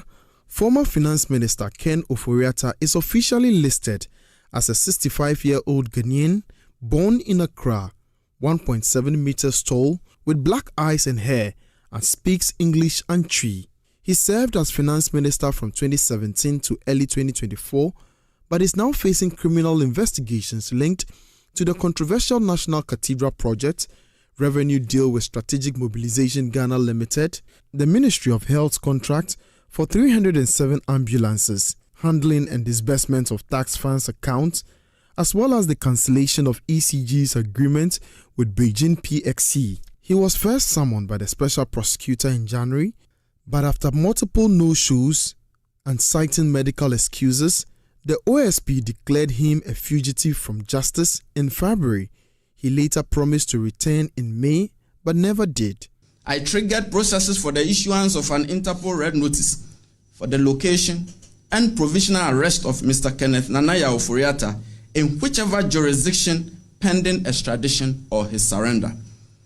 Around the same time, I dispatched a request for extradition processes to be instituted for the provisional apprehension in any jurisdiction in which Mr. Ofori-Atta may be located or found, and his extradition to the Republic of Ghana. The Interpol notice, though not a direct arrest warrant, alerts 196 countries, including the United States, where he is believed to be. It paved the way for coordinated tracking and extradition efforts. For now, Ken Ofori-Atta remains on the run, but the special prosecutor says this pursuit will not stop until he is brought back to face justice. Right. So we all saw the OSP on the day that Mr. Ofori-Atta's promise through his lawyers to return to the jurisdiction and to make himself available for the criminal investigations about the corruption matters that the OSP has flagged. On that day, the evening of that day, once the OSP made the determination that Ken Ofori-Atta had no intentions of honoring his word, he held a press conference and renewed his determination to have him arrested and brought to face justice. So he redeclared him as a wanted man, a fugitive from justice. How harsh for a man who has so accomplished over many years and run the economy of this country. And just 2 days ago, we got the notice on the Interpol system that Ken Ofori-Atta has been put on the red notice. As the report was going on, you would see Ken Ofori-Atta side by side with, people with disturbing backgrounds. So that's where we are. Let's try to understand what is going on. Nana J. Bafwe was supposed to join us, but we understand that he's unable to join us now. So we will have Dennis stay back and help us with the discussions. Let me begin with you, Kofi. You've been following this. It must be a difficult place for you. I know why I'm saying so. Yes. So how do you appreciate everything? Why Samson says it's difficult, and I need to say this, is that it concerns the person of Ken Ofori-Atta, who I have known for more than 30 years closely. I consider him a friend and a mentor. He gave me a job at Enterprise where I was able to excel and make my name in a corporate world. He remained a friend. He's a fellow, a colleague fellow at the Aspen Institute, where he introduced me. I respect Ken. I think history will be kind to him, especially in his work in the private sector, building data bank, helping to build our stock exchange. It will be kind to him. But I cannot defend everything Ken has done in government. And I'm also not one of the people who abandons his friends because they make one mistake. So I speak on principle. I would say what I disagree on, but I want this to be clear, that I do not abandon Ken. I still respect him and I'll still defend him personally. With that said, here's the point. The special prosecutor who we all worked to establish, Samson, you remember, is doing what I think is fair work. Somebody may say, well, maybe he's been too aggressive. He necessarily must be aggressive. We asked for that. I remember when Occupy Ghana, all of us were part of that, when it went to court, the Supreme Court said, under the circumstance this country finds itself in, people who are given power, government power, to do things like surcharge, disallowance, and fight corruption, must even consider discretion as a duty. In other words, given the situation we are in, it's good to have an aggressive special prosecutor, OSP. So in that sense, we support him. And let me also make the point, because of a subsequent point I'm going to make, that the law as it is today backs the actions of the OSP, the kind of aggressiveness with which they are trying to do their work. But let me quickly add that I disagree with the law. And to the extent that I disagree with the law, I think it will not be out of place for the OSP to chart a slightly different course, because the law says so. We don't have the time, so I can't go into it, but if I have the time, I'll go into it. If you read Article 14 and Article 19, you will see that the presumption of innocence is fundamental. Correct. And the Constitution is very careful. You shall not arrest the person. Shall not. Except under A, B, C, D, E. Okay? If you go to other portions, it says the person has no responsibility to participate in their own prosecution. I am of the view, in fact, the last time I was speaking about some things that I intend to take to the Supreme Court. I am stopped from doing so now because it will look like I'm backing somebody. One is what happened to Wontumi. The fact that when you arrest a person, you shouldn't be the one to give bail. If you read Article 14 to 19, you take the person before a judge. That's another matter. One of the things that I also believe you can give bail. Police inquiry bail is lawful. If you again, I wish I could do the law of it. If you, is it reasonable? It is lawful, but you don't keep the person 48 hours. Then you slap a bill, which is all reasonable. Those things. And I think as for that, good. As for that, it's correct that they are misinterpreting the law. That once within 48 hours you have not released the person on bail, yes, you must take them to court. Yes, right. Somebody is arguing about so those things. Now, one other thing that I sincerely believe, and I've even discussed with Martin because sometimes we don't have time. I feel somebody else should take it. It is not constitutional for any institution to declare a person wanted because they did not submit themselves to investigation. Why I say so is, again, if you read 14, the presumption of innocence is so fundamental. And it says you should not treat the person as if he's convicted. Now, we've done it over the years, but I always tell people that that's why Martin Kpebu went to court. And if you see all the things that he got, which had been done over the years, upon close scrutiny, we realize we're being wrong. Now, if you say, or if the Constitution says the person can be arrested, brought there for 48 hours, he doesn't even have to speak, then upon what do you say that because you are not coming, I'm declaring you wanted, which is treating him like a criminal? And why can the OSP simply go and try the man in absentia?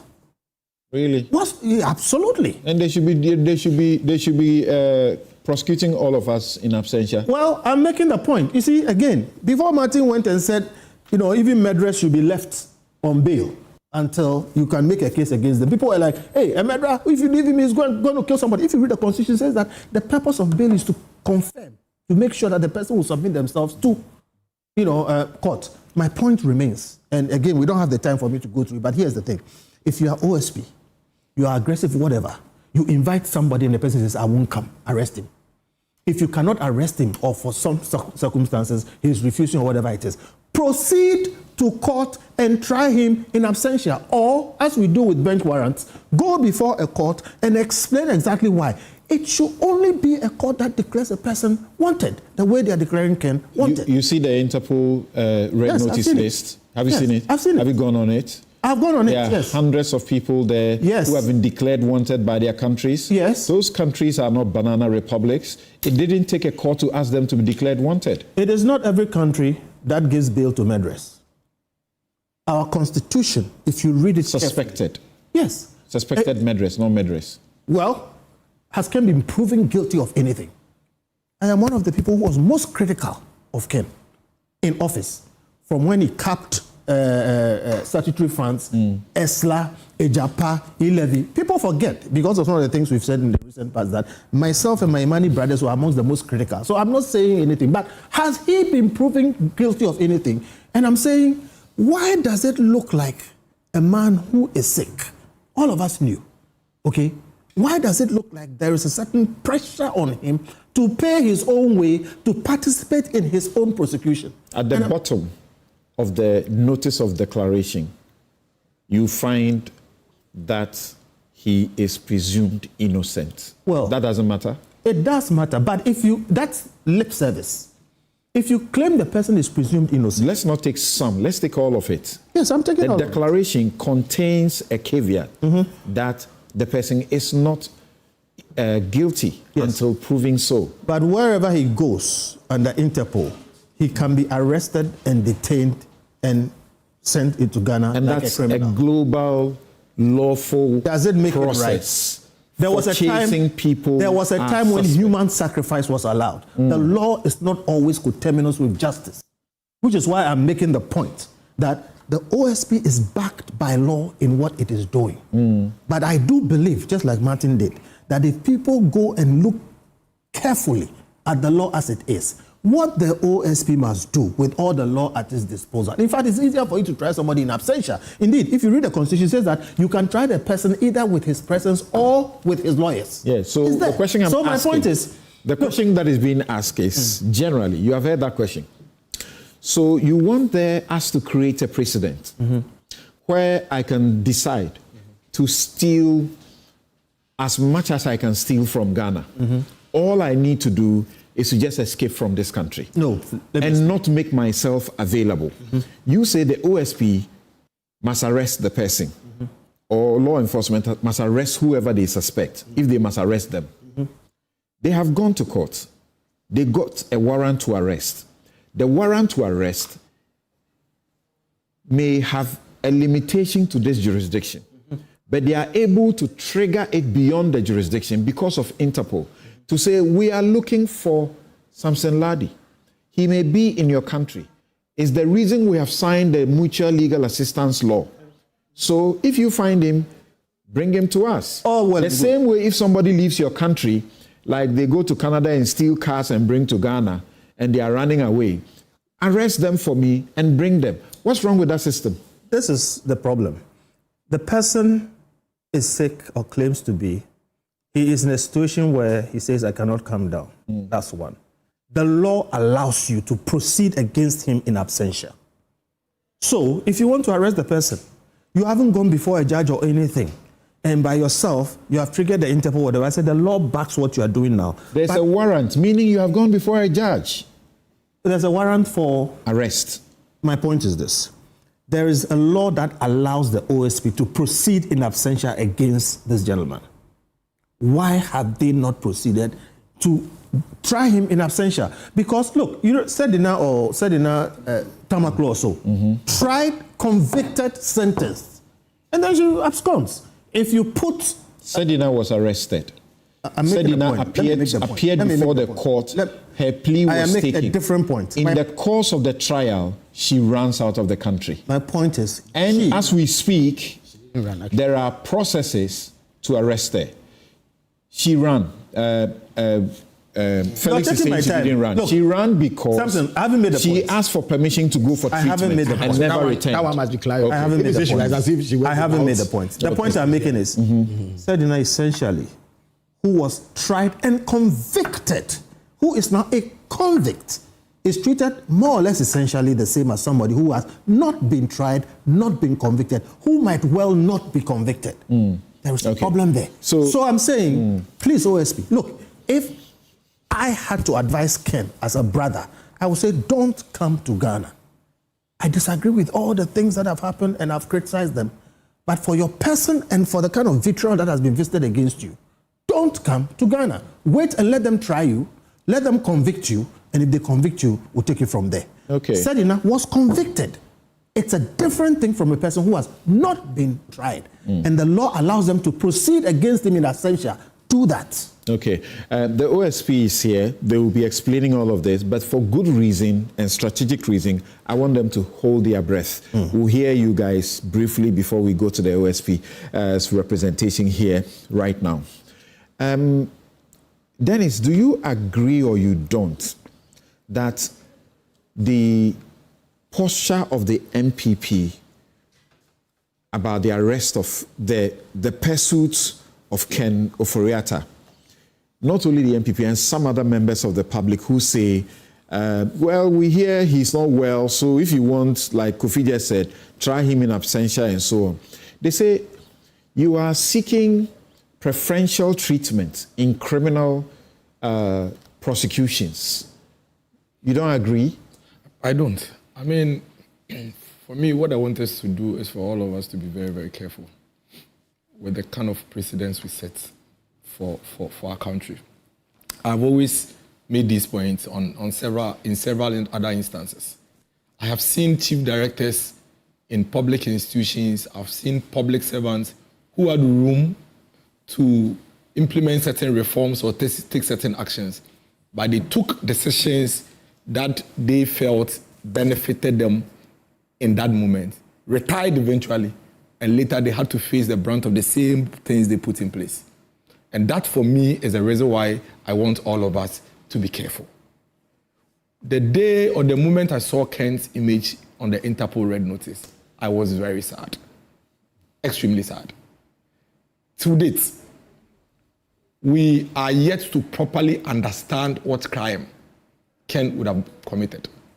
All we know is that the OSP says, I'm looking for the former finance minister to ask him questions related to certain issues, SML and other things, including National Cathedral and so many other things. So Ken may just well show up, you ask him questions, he answers, and you may not even have anything to prefer against him as charges. So I listen to the OSP and it's as if there's an ego bruise somewhere, to be very honest. All I see is that aspect of the point you made where you feel like, why are you trying to get a preferential treatment? Why do you think it should be special? For me, that is what I see the OSP attempting to do, to simply prove that you're no special. You are no different human being than all the others. That's why on Newsfile, SP Kiseja told me that they don't consecrate saints. Is that not the kind of independent prosecutor you want for yourself? We wish him well. I am only saying that what I see, my observation, even when he's speaking about the matter, you know when people are talking, you look at them, the emotions they bring out, the body language, the posture. My view is that he's showing somebody who feels that my ego is bruised. I need to show you where power lies. Ego is bruised by Ken. How? Maybe he feels that I have requested for you, you are not showing up, you are not coming, and all of that. But Samson, let's come to the fact, as I have seen Ken's lawyers. So you are looking for him. He communicated to you that he was what? In fact, as at the time you were looking for him, he wasn't in the country. It is not as if he was in the country and you were looking for him before he went. No, he had written to the chief of staff long before. There was even change of government. And before you even started looking for him. Then he communicated to you that he wasn't well. Then he requested for a period, which you were even magnanimous to even add, I think, a month. Now his lawyers have circulated, which they didn't have to do, have circulated letters from his hospital, indicating clearly that his doctors are advising him against traveling until a certain surgery has been performed. We have seen that letter. OSP, as I have seen in their release, says that they haven't seen the letter. Fair point. The lawyers indicate that they have communicated a letter to the OSP. It's their words against each other, but that's not relevant. The key point here is that the man isn't well. Long before now, since 2020, it's been public knowledge. Why do you think a special prosecutor, with all the experience he has, would stand on national TV and indicate that somebody has cancer? When this person claimed that he hasn't even seen the letter, but he said it on TV, at least I saw it and heard him, that he said he has cancer and going to perform surgery, so you have this information. In the first place, putting out that information by you and not by the person himself is a challenge, it's a problem. But he did it. And that is one of my evidence to make me believe that there's a certain ego breeze in there. Then beyond that, the person comes back through his lawyers and say, why are you doing this? Why are you putting out our personal records and all of that out there?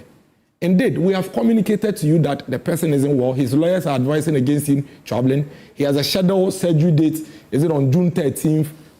At least we have seen the letter, so we have every cause to believe the lawyers.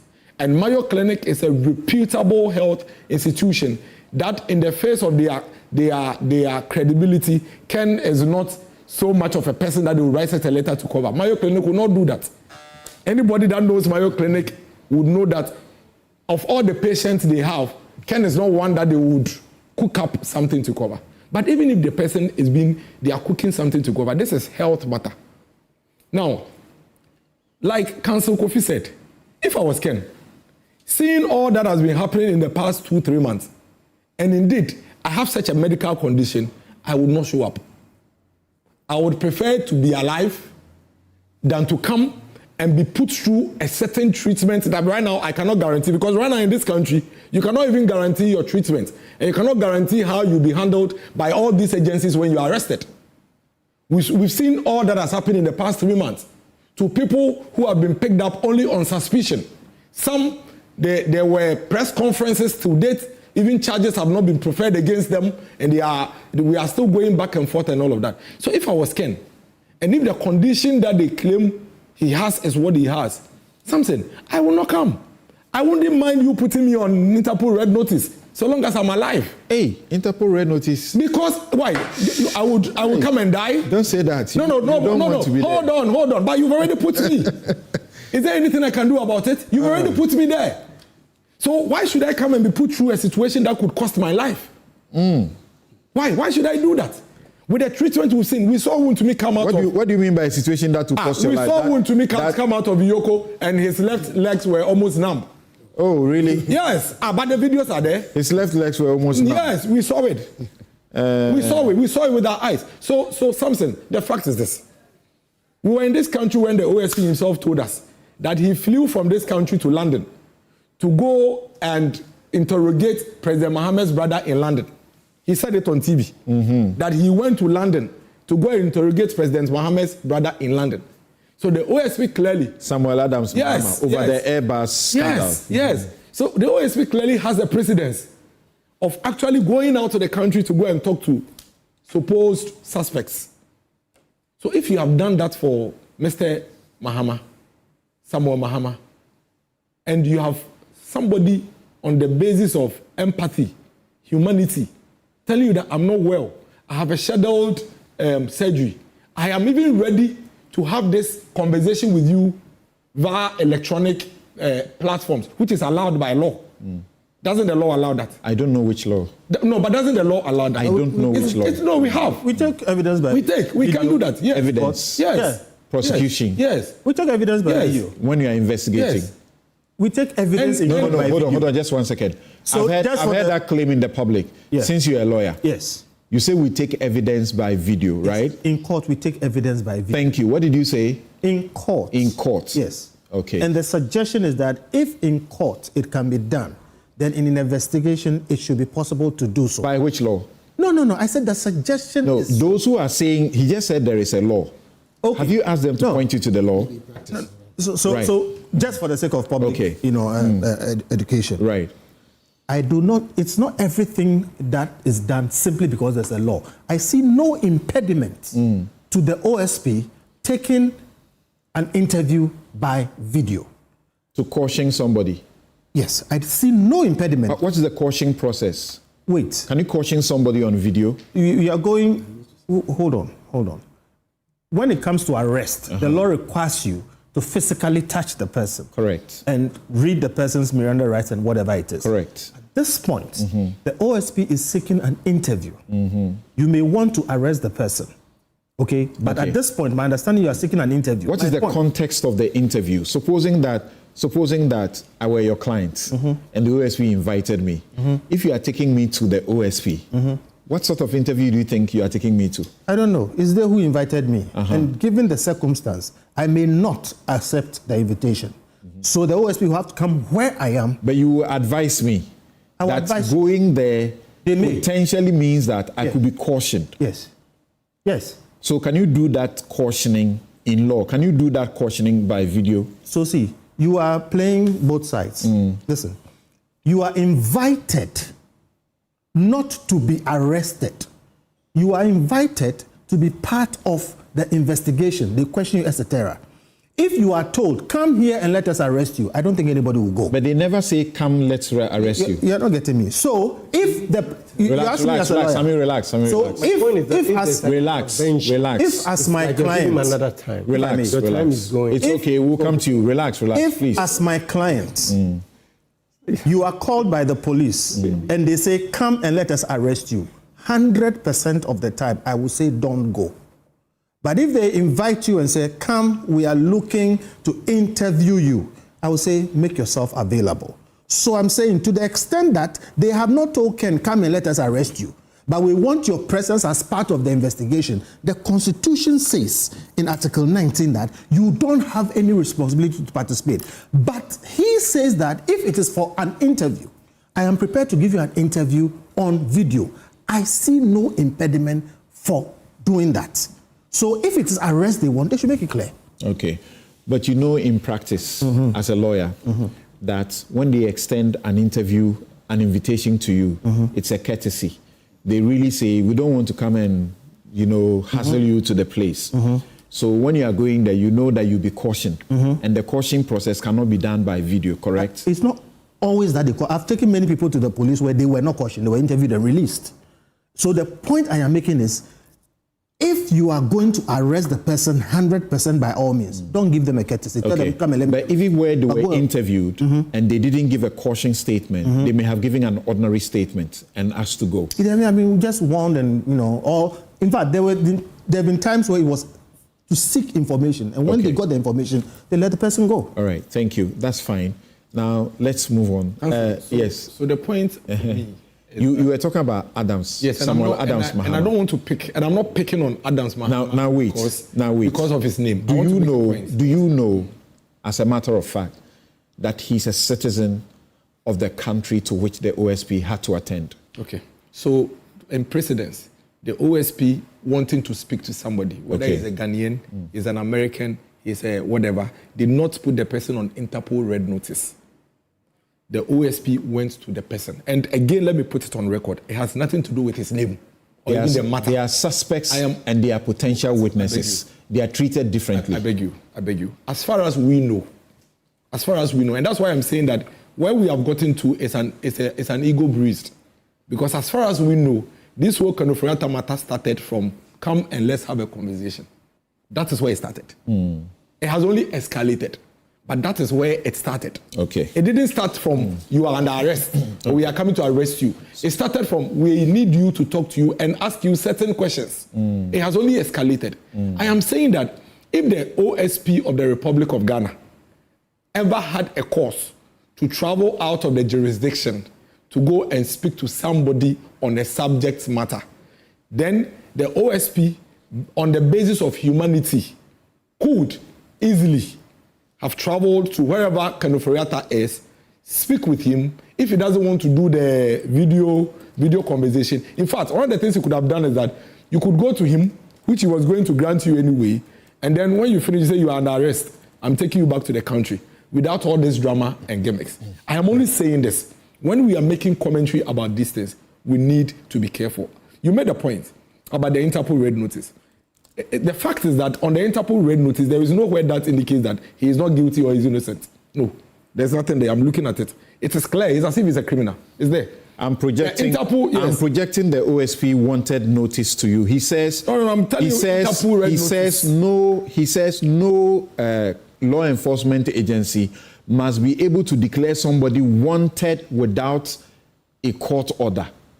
That's the point I'm coming to. And he says the OSP's declaration makes him like a convict being treated the same way like but that is what the Interpol red notice is. Okay. It's making any. There was a specific purpose. That's what I did. So I'm going to project that to you. My producers are projecting it. So the Interpol, I want for everybody to on follow. The Interpol red notice, honestly speaking, if this is what we have put the former finance minister in, no matter how much you dislike him, no matter how much he irks you, no matter how much it pisses you off. At this rate, at this point where nobody has confirmed that he has committed any crime, in fact, the operators of some of the things we hear you mentioned are still walking around this country. We haven't heard that they've been arrested. We haven't heard that they've been arraigned before court. The bottom line is, if you strongly felt that Ken Ofori-Atta has committed a crime, for which reason you could go as far as putting him on an Interpol red notice, which for me tells me clearly that you are clear in your mind he's committed a crime. Go to court. Okay, because thank you. Today, even if Ken Ofori-Atta shows up in Ghana, he could come and sit with you for 3 hours and not say anything. That's right. And all you can do is simply take whatever evidence you have to go to court. When he will sign a caution statement. When he meets you there, then he can also defend himself. Okay, I think that apart from bruised ego and somebody just trying to show him where power lies, this is completely wrong. So look at what you are seeing on the television. Wanted by the Office of the Special Prosecutor. The name is Kenneth Nana Ofori-Atta. Then it gives you his bio. And then they give you the reasons for which he is wanted. They list them that the suspect is wanted to answer charges in respect of several cases, including strategic mobilization, GRA contract, termination of ECG, BXC contract, National Cathedral payments, ambulance procurement contract, and tax refund account utilization. Anyone with information on the whereabouts of this individual should alert the office by calling or sending a WhatsApp message to, they provide the number, and they give you a serial number contact.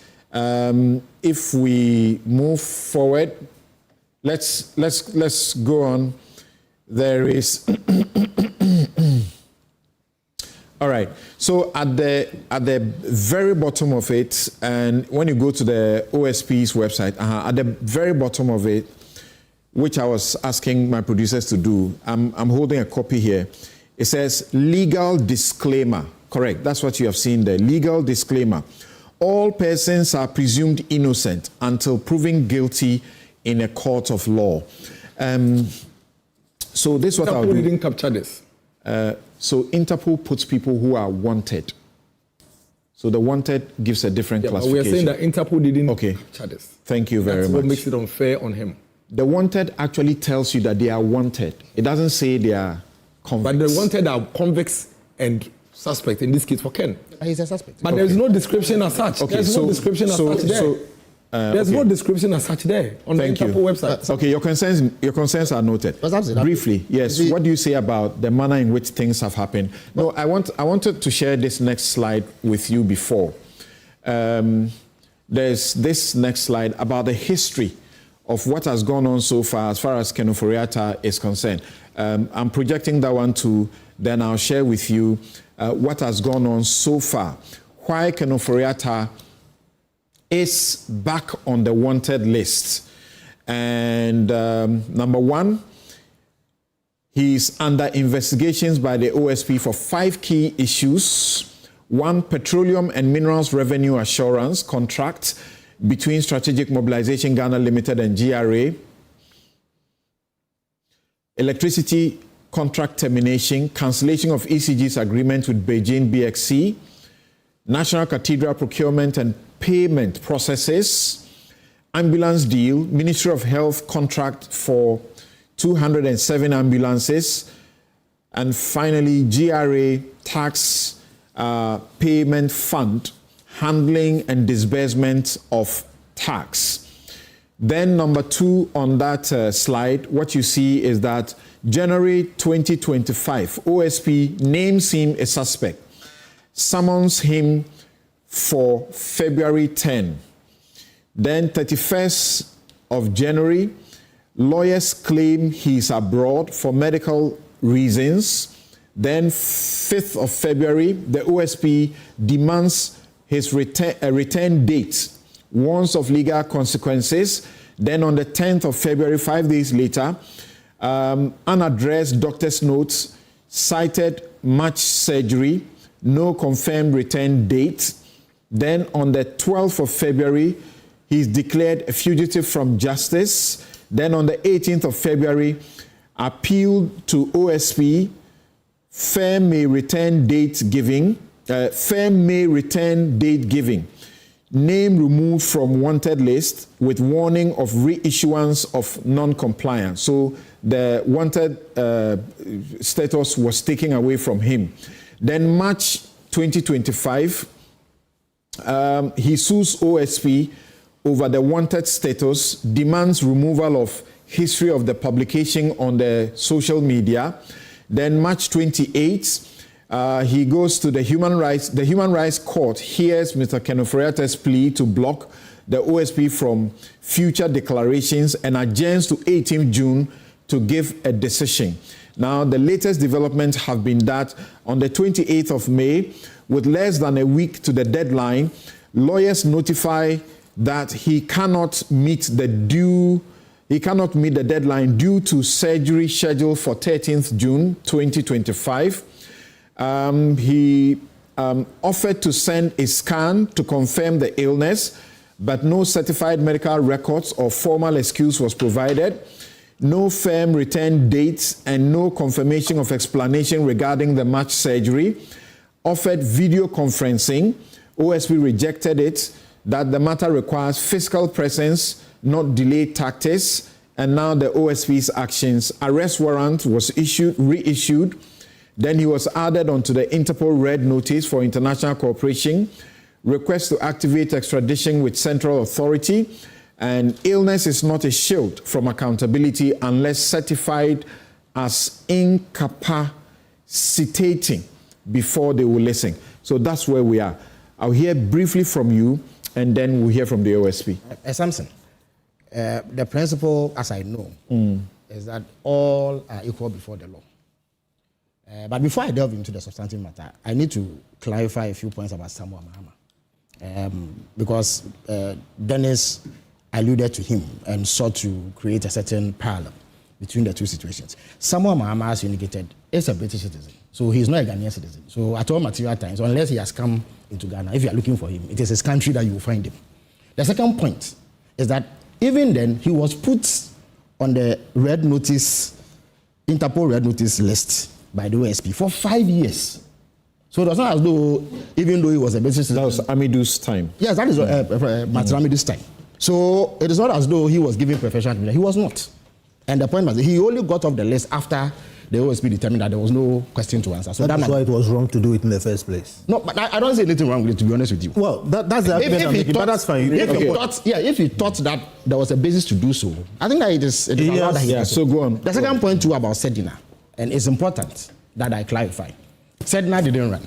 Sedina actually left this country with full authority from the court in which she was standing trial. She said she needed to go and seek medical treatment. In fact, the court did not just grant it.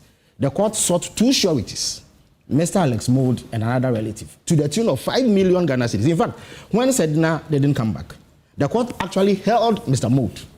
It was up until the point where Mr. Mould was able to show that he had absolutely no answer to give in that matter that the court set the surety aside. So that too must be clarified. And as Kofi indicated, there are processes to ensure that she is brought to the jurisdiction. But you see, Samson,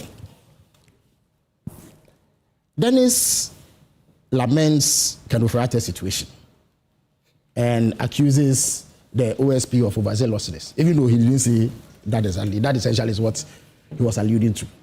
But the principle of equality before the law must be upheld. How did the MPP itself, when they were in power, through the Attorney General, treat others who also could say they were unwell? And in the last week or so, I've had cause to recount the case of Dr. Sylvester Nimana, who was the chief director of the health ministry at the time that the Atufosi ambulance case occurred. Samson, in solidarity with my friend, Dr. Atufosi, I used to go to court every time the case was called. And I used to sit behind Dr. Nimana, Samson. And I can disclose it because these are matters of public knowledge. It's actually documented in court. Dr. Nimana was suffering at the time from severe kidney failure. He had visual impairments. He could not see properly if you give him a document. He had hearing impairment. He could not hear when you asked him a question. And then he was consigned to a wheelchair. He could not move. He had mobility problems. Yet, the Attorney General dragged him to court every single time. He lived around Kwabenya. Every time the case was called, he had to transport himself to court. He didn't sit there for hours. He didn't have to. Sit there for hours. Samson, the day that he was put in the dock to be questioned and cross-examined, he had difficulty hearing. He could not utter one coherent sentence because of the ailment he was undergoing. He had hiccups the whole time, and yet he was put in the dock. And this happened for 2 to 3 years. So why is the MPP seeking a different set of treatment for Ken Ofori-Atta? I surmise that the OSP does not believe the excuses that Ken Ofori-Atta is given, and that would inform the reason why he's taking report. Yeah, but the OSP appears to have doubts about the credibility of the report. But the fundamental question I seek to, and I don't intend to. First of all, the OSP says the doctor's report has not been brought to it. Well, fine, but I have reason to believe, based on the OSP's posture, that he has significant doubts about the accuracy, authenticity, or if you like, the genuineness of that doctor's report. But the fundamental question that the MPP has to answer is that why do they treat one group of people one way and demand a difference of treatment when it comes to them? For instance, this won't to me matter. Of course, you can criticize the processes that are used in this. But can the MPP complain that in this account, it's the first time that anybody has been held in police custody or the custody of law enforcement in the manner that Wuntumi has been held? Why? You remember the Pegasus case, the NCA matter. Right. I'm sure you know that Mr. Tevi suffered from severe ailments, and yet he was dragged to court. No exception was made for him. Why is Ken Ofori-Atta? Why should Ken Ofori-Atta? He was available. Ken is not available. But the point is that whether you are available or not, if law enforcement determines that you must show up, you show up. And the history, as I have recounted, is that they don't discount, or if you like, they don't factor in the fact that you are well or unwell. The Attorney General then didn't exercise the right to try him in absentia. They are now suggesting to the OSP that you try him in absentia. At least in the case of the OSP, you can argue that he is an independent public official.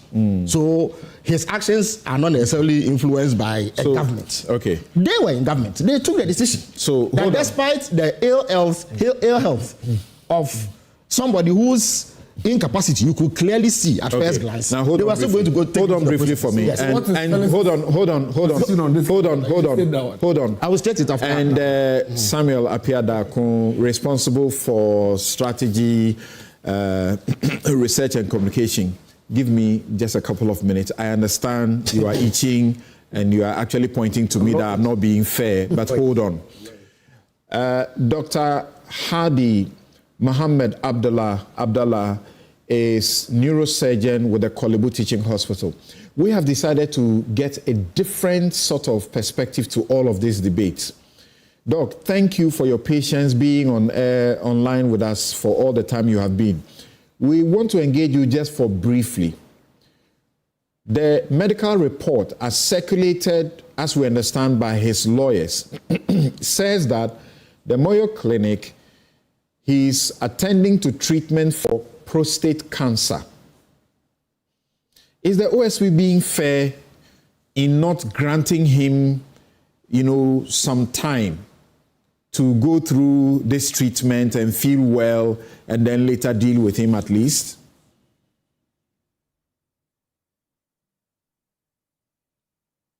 Please unmute your mic. Yeah, good morning, Samson, and good morning to the other gentlemen in the studios, and thanks for having me.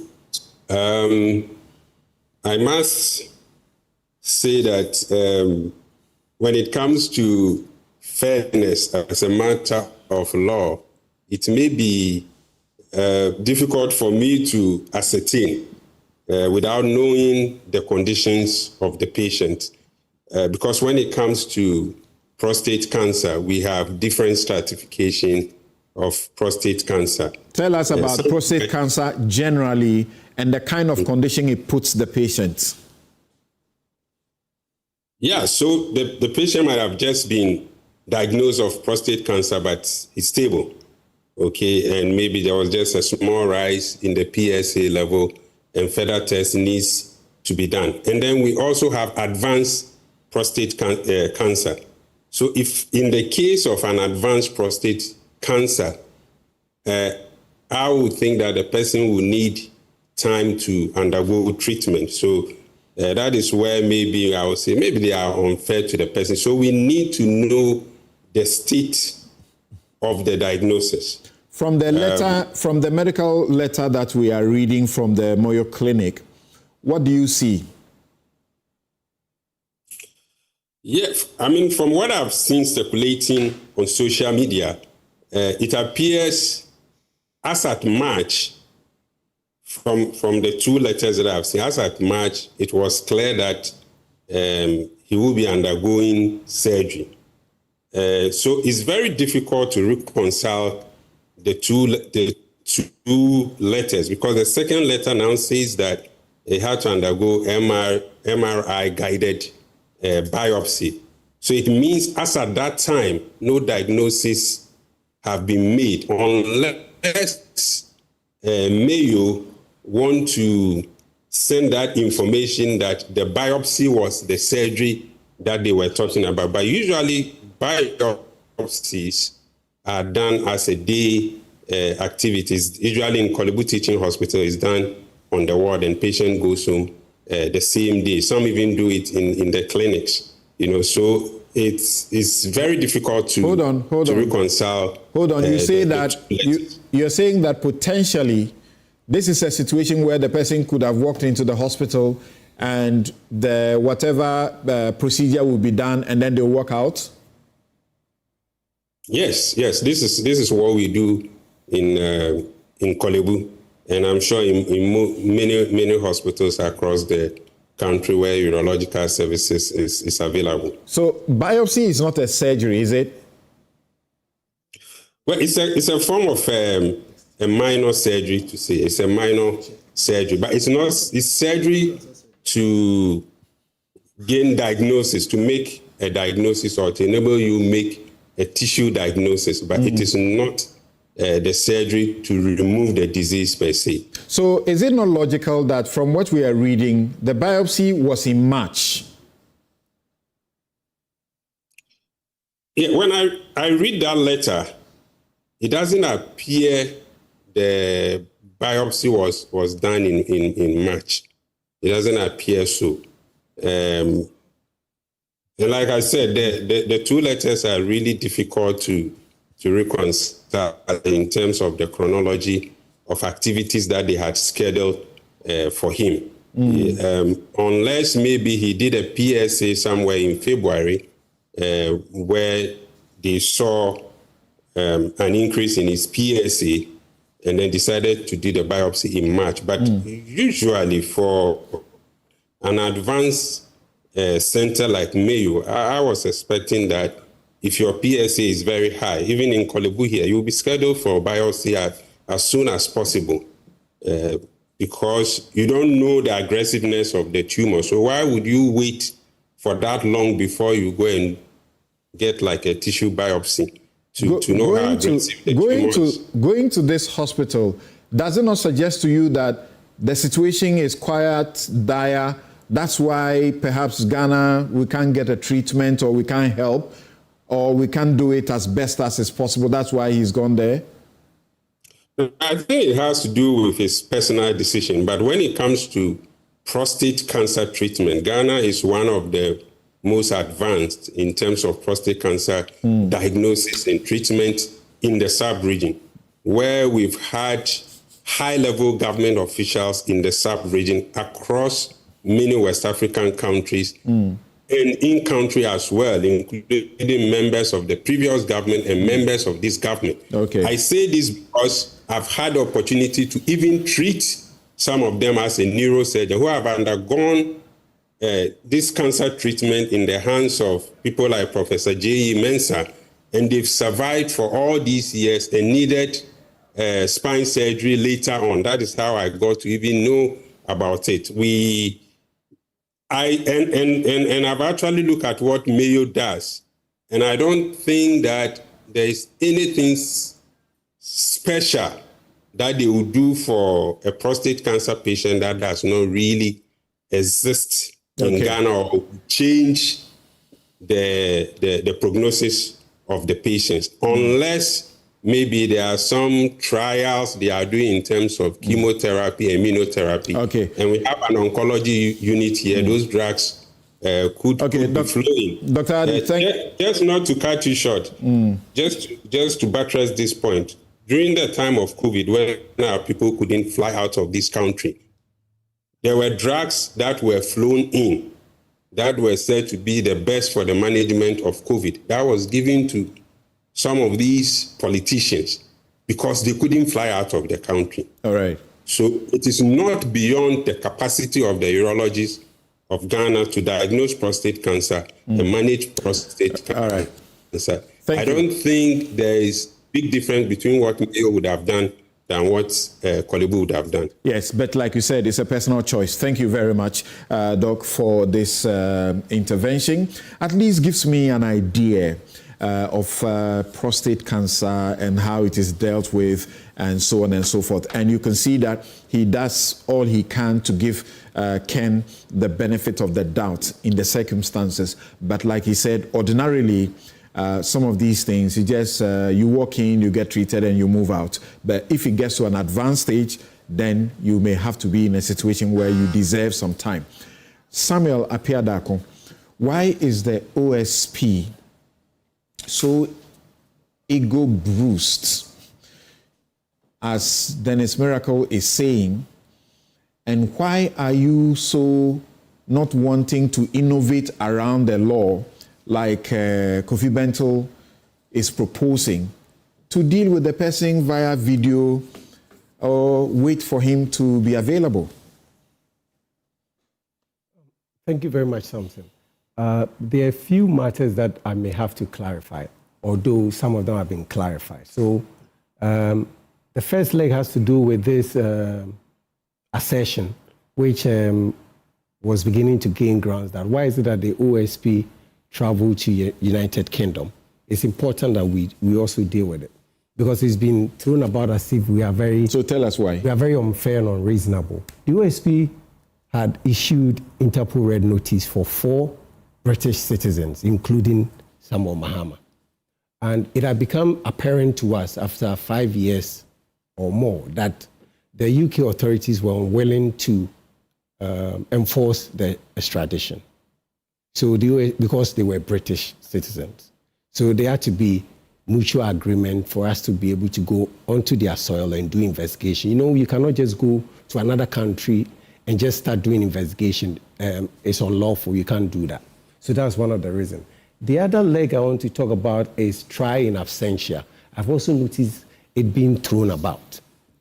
And I've been wondering, where is this coming from? Because if you read Article 19.3, there are 2 conditions under which you can try someone in absentia. The first one is that the person's character is very disruptive. And then the second one is that the person, after being placed, after becoming an accused person, decide not to appear in person. So if you look at Article 19, abscons. So if you look at Article 19.3, in all the cases, they are accused persons. As we speak, Ken Ofori-Atta is not an accused person. He is a suspect. And if I've heard some people also go to Act 30 and they quote Section 60 and says that Act 30 is our criminal procedure. Criminal procedure. You can file charges and just let it go. And if you check, those of you who have your Act 30, just look at it. It only says that, it only gives you the criminal procedure processes. It says that you can do so by a warrant or you can do so by a summons. Now, when we say a warrant, it means that the law enforcement agency will go to a court of law and will file. Sometimes you go by a motion, sometimes you go by affidavit and the police extract. And then you will detail the offense for which you are looking for the person, and then it will be granted you. Or you go by the second process where you go to a district court judge where you file a complaint, and a district court judge will then issue a warrant for police to carry it out. So either way, you come back to the same process where a person has to be taken through the process of arrest. So when they talk about trial in absentia, I'm like, wait a minute. Why don't you let us finish with the processes of arrest before you then bring in trial in absentia. But it's being bandied around as if the OSP is unreasonable. So a person must get to the point of being named as an accused. Yes, then before you can consider trying absentia, and not when they are suspected. Yes, they've been confusing the complaint you file under Section 60 of Act 30 as if that is what gives you a process to do a civil. No, that's because the judge will still have to issue a warrant for the person to be arrested. And in all these two scenarios, whether by a warrant straight away by the law enforcement agency in court or by a summons, you still detail the offense for which you are looking for him. Some people have said that we have not filed any. Well, of course, we have a warrant for Ken Ofori-Atta, and a warrant is based on an offense, using public office for profit, if people have not seen it. And then there's another one about because you put him on Interpol or because we list him on our wanted list, it means we've done something wrong. Law enforcement across the world have two procedures. Before we declare someone wanted, we will go for a warrant from a court of law. So it's not true that OSP just issues a warrant. When did you get a warrant for this? Because that has become an issue. I think somewhere in February. That's when we went for the warrant for Mr. Ofori-Atta. Okay. Warrant is taken purposely to arrest you. Yeah, so not to declare him wanted. You cannot declare a person wanted. I know you come in. Let me help him here. You cannot declare a person wanted when you are not searching to arrest the person. Yes. The only reason why so let me go back. The OSP, IOCO, and the Ghana police, they do not require a warrant to arrest a suspect. We don't need it. Act 30 says that we can arrest you with a warrant or we can arrest you without a warrant. The only reason why sometimes we go for a warrant is to kill all doubt. Sometimes you go, they are very violent and all that, so we go for, and then the most crucial one, if you find us go for an arrest warrant, it means that we are not able to locate you. So we want people to help us arrest you. And the only way to do that is to be able to get around the warrant and then declare you want. That's why you even have the FBI wanted list. And they have the most wanted list. They even have two. And people are placed there all the time. It doesn't mean that you have abused that person's rights. As we understand, this warrant is actually in the courtroom now. And this is the warrant that the OSP is referring to. So you can see warrant to arrests. Then you find it the Supreme Court of Ghana. I don't think we should display this to the public. But it's already in the courtroom, so we know it's a matter of public. Yes. And it's issued on the 12th day of February 2025. Okay, go on. So quickly, I begged you. I know you just said that. Wait, let him finish. But some information there was problematic. And so.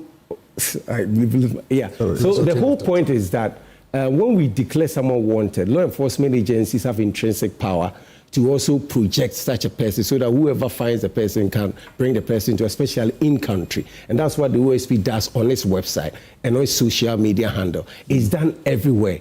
So when the OSP does this and it appears a group of people are trying to project as if we are being unfair, I don't even understand because it's a standard procedure. When Bentil spoke about that here, he's not speaking about just the OSP. He's saying that like all other law enforcement are doing this, as far as he's concerned, it should not be done. He's not saying only OSP does it. No, because we know that all the other law enforcement agencies, they do this. So I was always responding to you. Okay. Then when we cannot find you in country and you're outside, that is when we activate the Interpol red notice. The Interpol system is just to help law enforcement across the world, 196 countries, so that we can, so I cannot find you in Ghana, but I can find you in UK. They will arrest you, hold you there till an extradition process comes in and brings you back. In this case, you know his whereabouts. In this case, his lawyers have written to you. In this case, you know that he's unwell. So why the red notice? Asking how many countries to be searching for him. I would have loved that his lawyers were here to answer a few questions. I'm sure that with the processes in court, we'll be asking some questions again. But if you say that we know where he is, if we know where he is by the say-so of his lawyers, right? So, and we also have our own intelligence. There are not a lot of things that we can tell the public. So the fact that they've said that he's in the United States. And I know that on Joy News, you did try to ask him whether, the lawyer, which part of the United States, and he wouldn't even tell you. But suffice to say, the only letters that the lawyers have brought to the attention of the OSP was, so let's do the chronology. In February, as you are aware, after we pressed him, he did bring a definitive date and a timeline. He said he was going to do a surgery in March. He didn't say he was going to do diagnostic procedures, as the doctor was alluding to. Diagnostic procedures is when you do the biopsy and all that. He didn't say that. He said he was going to do a surgery, 21st March. That's when the OSP gave him some time. And he said he would need 1 month to recuperate. And his doctor actually said that. So we gave him time. So you need 1 month to bring him to April. But we said that come 2nd June, we gave him. So you see that they wrote to us on 28th February. That's some 3 days ahead of the press conference to say that in that letter, they even acknowledge that we have indulged them, because the lawyers start by saying that, thank you for indulging us. And then they go ahead to say that he has prostate cancer and that he won't come because he's slated for a surgery. They don't attach any medical record. It's just the piece of letter that they bring. No attachment, nothing. They don't tell us about what happened in March. Was he able to do the surgery, and why didn't he come? Nothing of that sort. And then suddenly we see another piece of letter from a hospital addressed to nobody to whom it may concern. Because remember, the OSP currently is the law enforcement agency that's at least that has come out to say it is investigating you. I know others are also investigating him.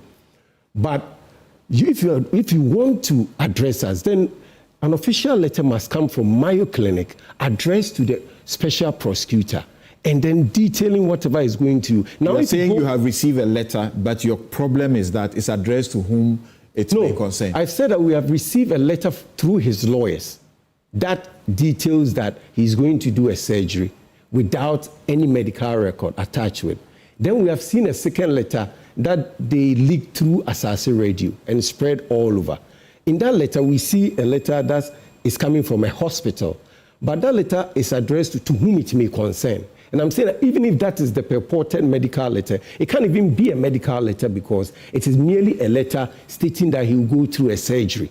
And I'll come back to something very soon. They suggest that this letter is in a stash of documents in which you must know that it is available to you. That's what I'll come to. I'm saying that that piece of letter which we have seen, that letter even is not addressed to the special prosecutor or to a court. It is to whom it may concern from a doctor that has signed. Of course, we know Mayo. Mayo is a place where you can even bring your own doctors from anywhere. They grant you the facility to use it.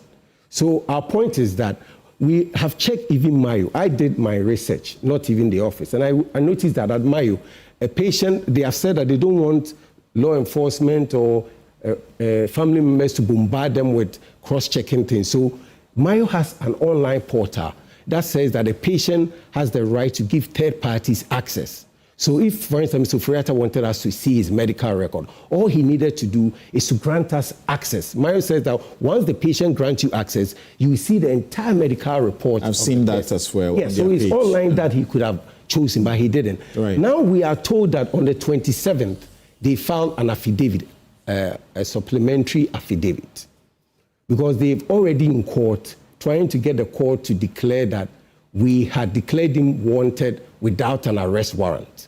We have produced to the court that we declared him wanted with a warrant. They have filed a supplementary affidavit. We have shown that warrant to the world now. They filed a supplementary affidavit in which they are seeking, among other things. But in that supplementary affidavit, it was filed on the 27th, but it was served on the office somewhere on Tuesday or Wednesday. So it was not before we did a press conference. That's why we said that we didn't see. But in that supplementary affidavit, they list a number of documents they've attached. And in that supplementary affidavit, which I have a copy, I can let you have a look at it, they don't attach a medical record, although the letter from the purported doctor lists some attachment. but nowhere in the court document have they attached it.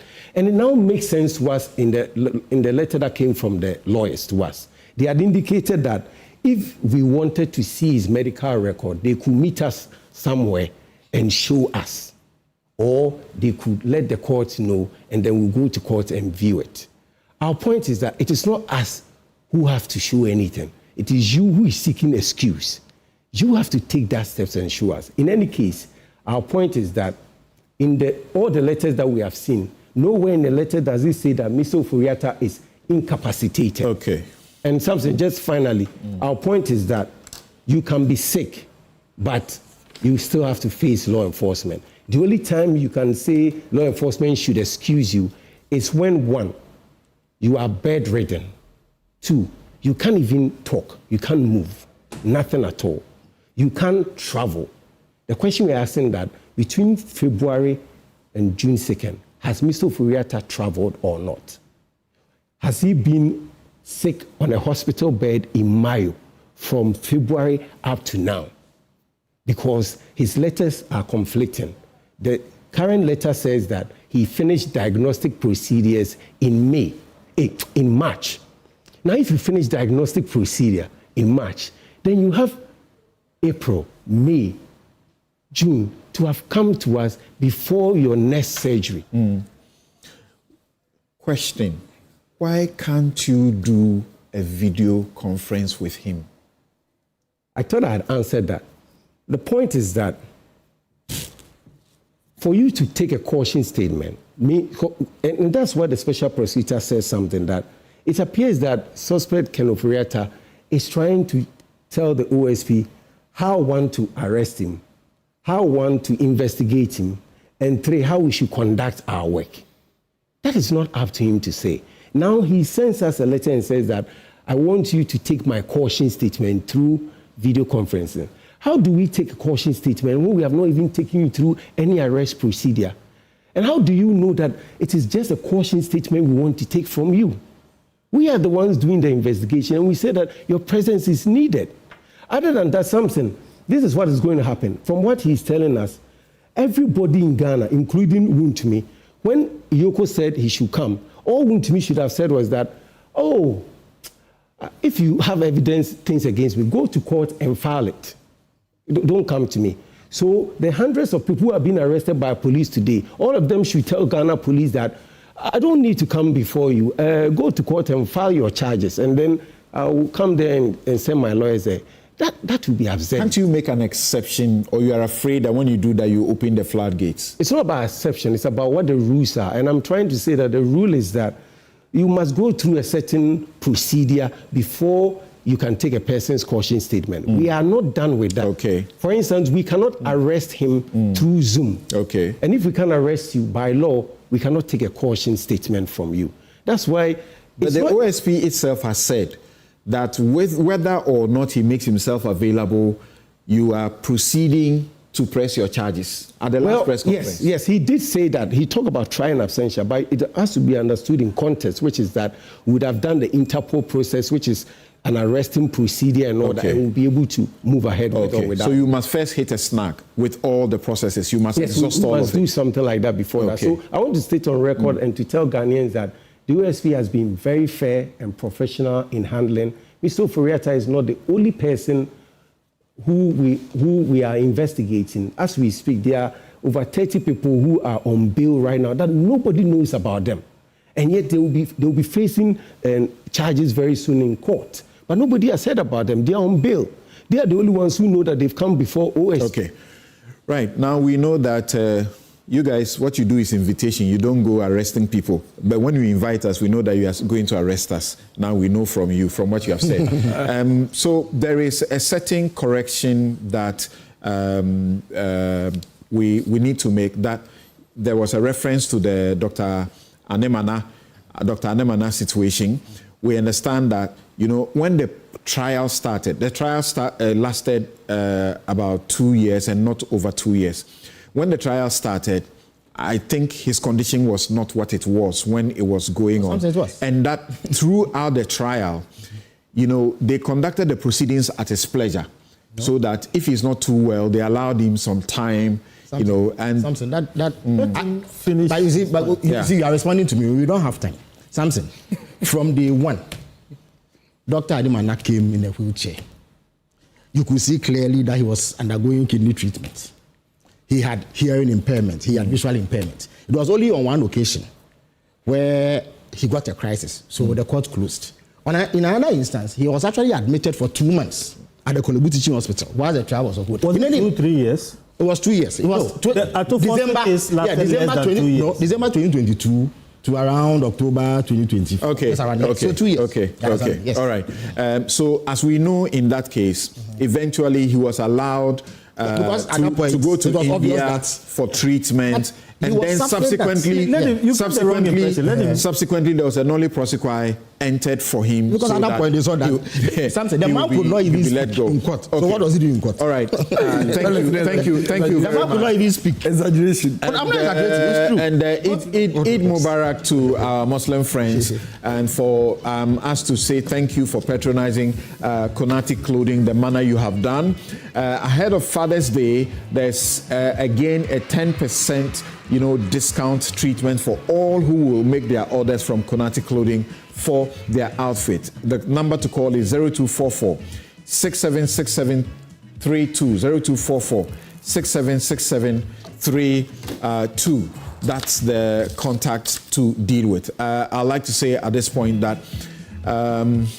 there are tons of messages that have come in. I was hoping that I could share just one of them. I was hoping, I thought I was off air. Please forgive me. The OSP went to London because Samuel Mahama is not a Ghanaian and an ordinary resident in the UK. He had no choice. He's ordinary resident there. Then a number of things. Kakra Samoa says that I was arrested by Iyoko under the Akufo-Addo government. I was charged. I bailed myself and walked away. Ken is afraid, or what is happening? Too many of your messages, and lawyers, all of you sending in messages. Thank you all very much. That's all time will allow us. And I need to say that, yes, this program is brought to you by Bank of Africa, as strong as a group and close as a partner, MTN everywhere you go, Ashesi University, educating ethical and entrepreneurial leaders for Africa, Robert & Sons Optical Services, your comprehensive eye care service provider for 31 years, DBS Industries, Roofing, Papa Fee, My Way Insurance, dial *165# on MTN to join My Way today. Flamingo Paints, simply superior. Syntex Tank is strong, it's tough. And Activa Insurance, they are proudly associated with Newsfile, which you have enjoyed for 30 years or so now. Have a good afternoon.